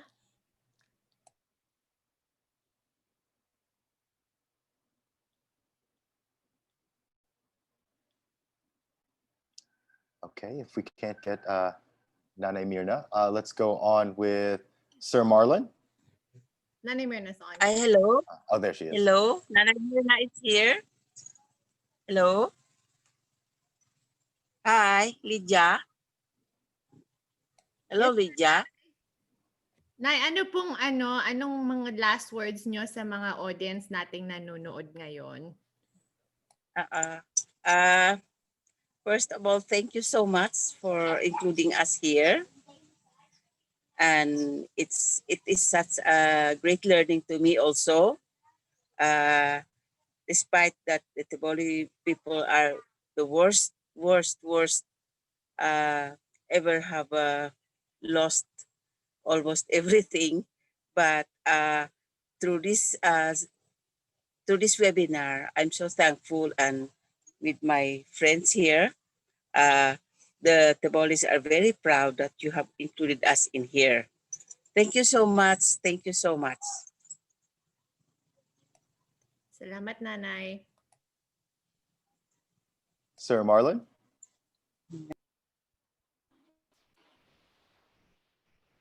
Well, first I would like to thank all the organizers for inviting us. We have we are on Facebook, we are on Instagram. You can always send us your questions. I think it also through the organizers, if you have more questions, of course. And well, in the end, we are all Filipinos. Philippines. I think it's the heart that matters. Because we keep saying what's in the name, no? And well, the bottom line is for as long as the values, as Sir Jun mentioned, the values of the Filipinos are within us, then I think that makes us all one people.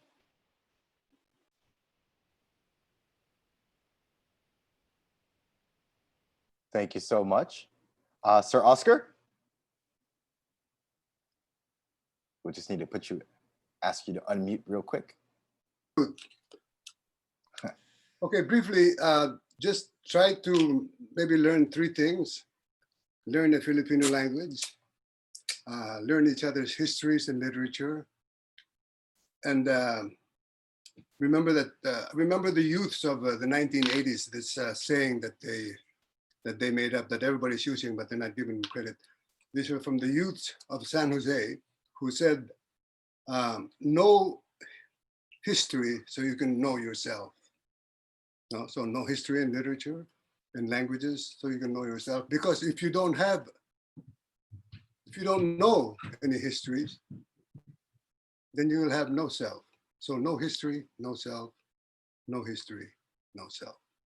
That's from the youth of the San Jose in the 1980s.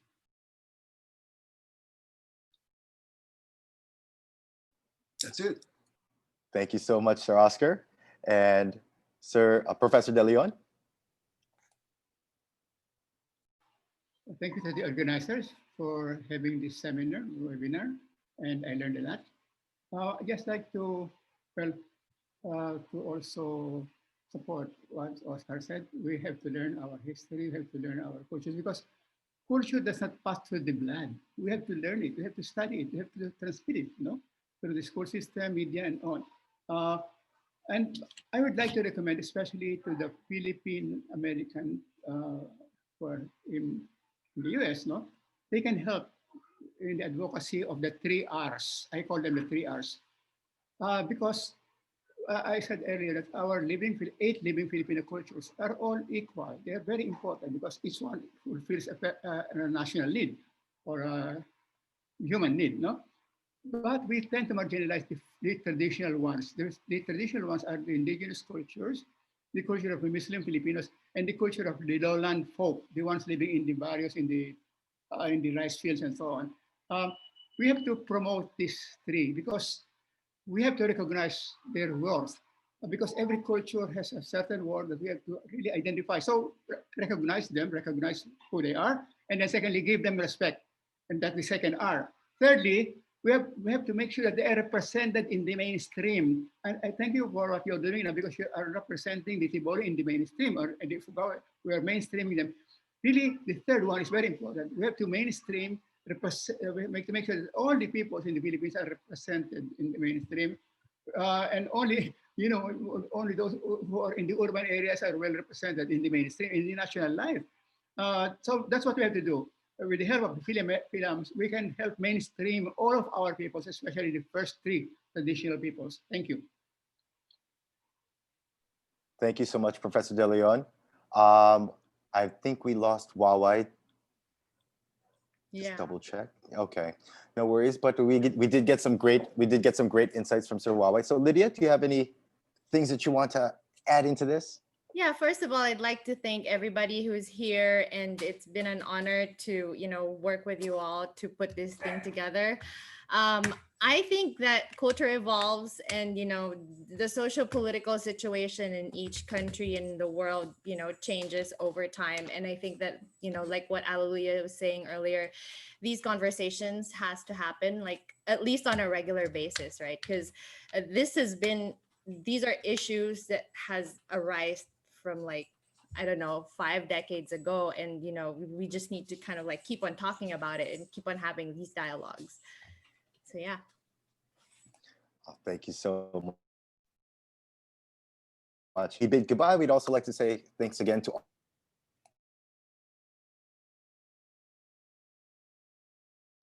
Did we lose Migs?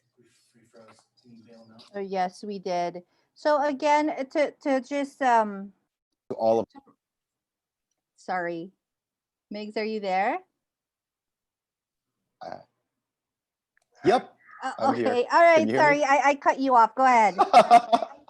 Oh no, it's okay. Again, we're all in different areas.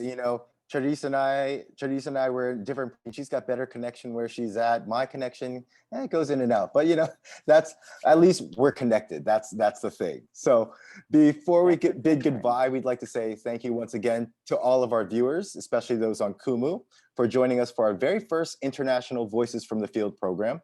We'd also like to say thank you to our well-respected speakers this morning. Thank you for sharing your insights, reflections, and experiences, and for taking the time to join us in this multidisciplinary conversation on Filipino identity and cultural consumption. This program is being brought to you by Culture Aid, the Genius and Indigenous, House of Gongs, Cool Arts, supported by HABI, the Philippine Textile Council, and the HABI Shop Fair this October 21 to 23, the National Commission for Culture and the Arts, Centro Rizal, Museo Muntinlupa, by Bayan.com, and Kumu. And of course, that concludes our session for today. So this is okay. Sorry, I keep on cutting you off, but I just wanted to pitch our next program. So this is the first of many that we are hosting in October. Hopefully, we'll have a couple more in the next few months. But our next session is appropriate or appropriation. So this is a discussion that we've seen throughout the last 6 months and in the Philippines in the last couple of years. So we will have more panelists with us. I think we have about 10 to 12 speakers for that from different disciplines. We have academe, we have the craftsmen, we have weavers, we have the social entrepreneurs. So they will be speaking and you will hear from all of them. And this is on October 23rd in the Philippines and October 22nd in the United States. And our third program is on the 30th of October, and this is all about contemporary performance, indigenous symbolism, and plurality in contemporary performance. So we hope all of you register. And if you don't get to register, we will still be on Kumu and we will still be live on Facebook via Culture Aid, House of Gongs, Cool Arts, NCCA, and HABI. So again, thank you very much. And we hope to see you in our next webinar. Thanks for joining us. Thank you. Thank you. Picture taking. Picture. Smile. No, may picture Sino magpipicture? I don't Okay, know. i-grab ko. Smile. Hi.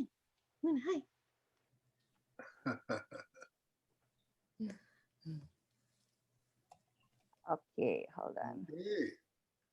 Thank you very much, sirs Very and good. ma'ams. I Yeah, just stopped live let stream. us know when you get the copies edited so you can send us out. I'd like to see it. Okay. Yeah, the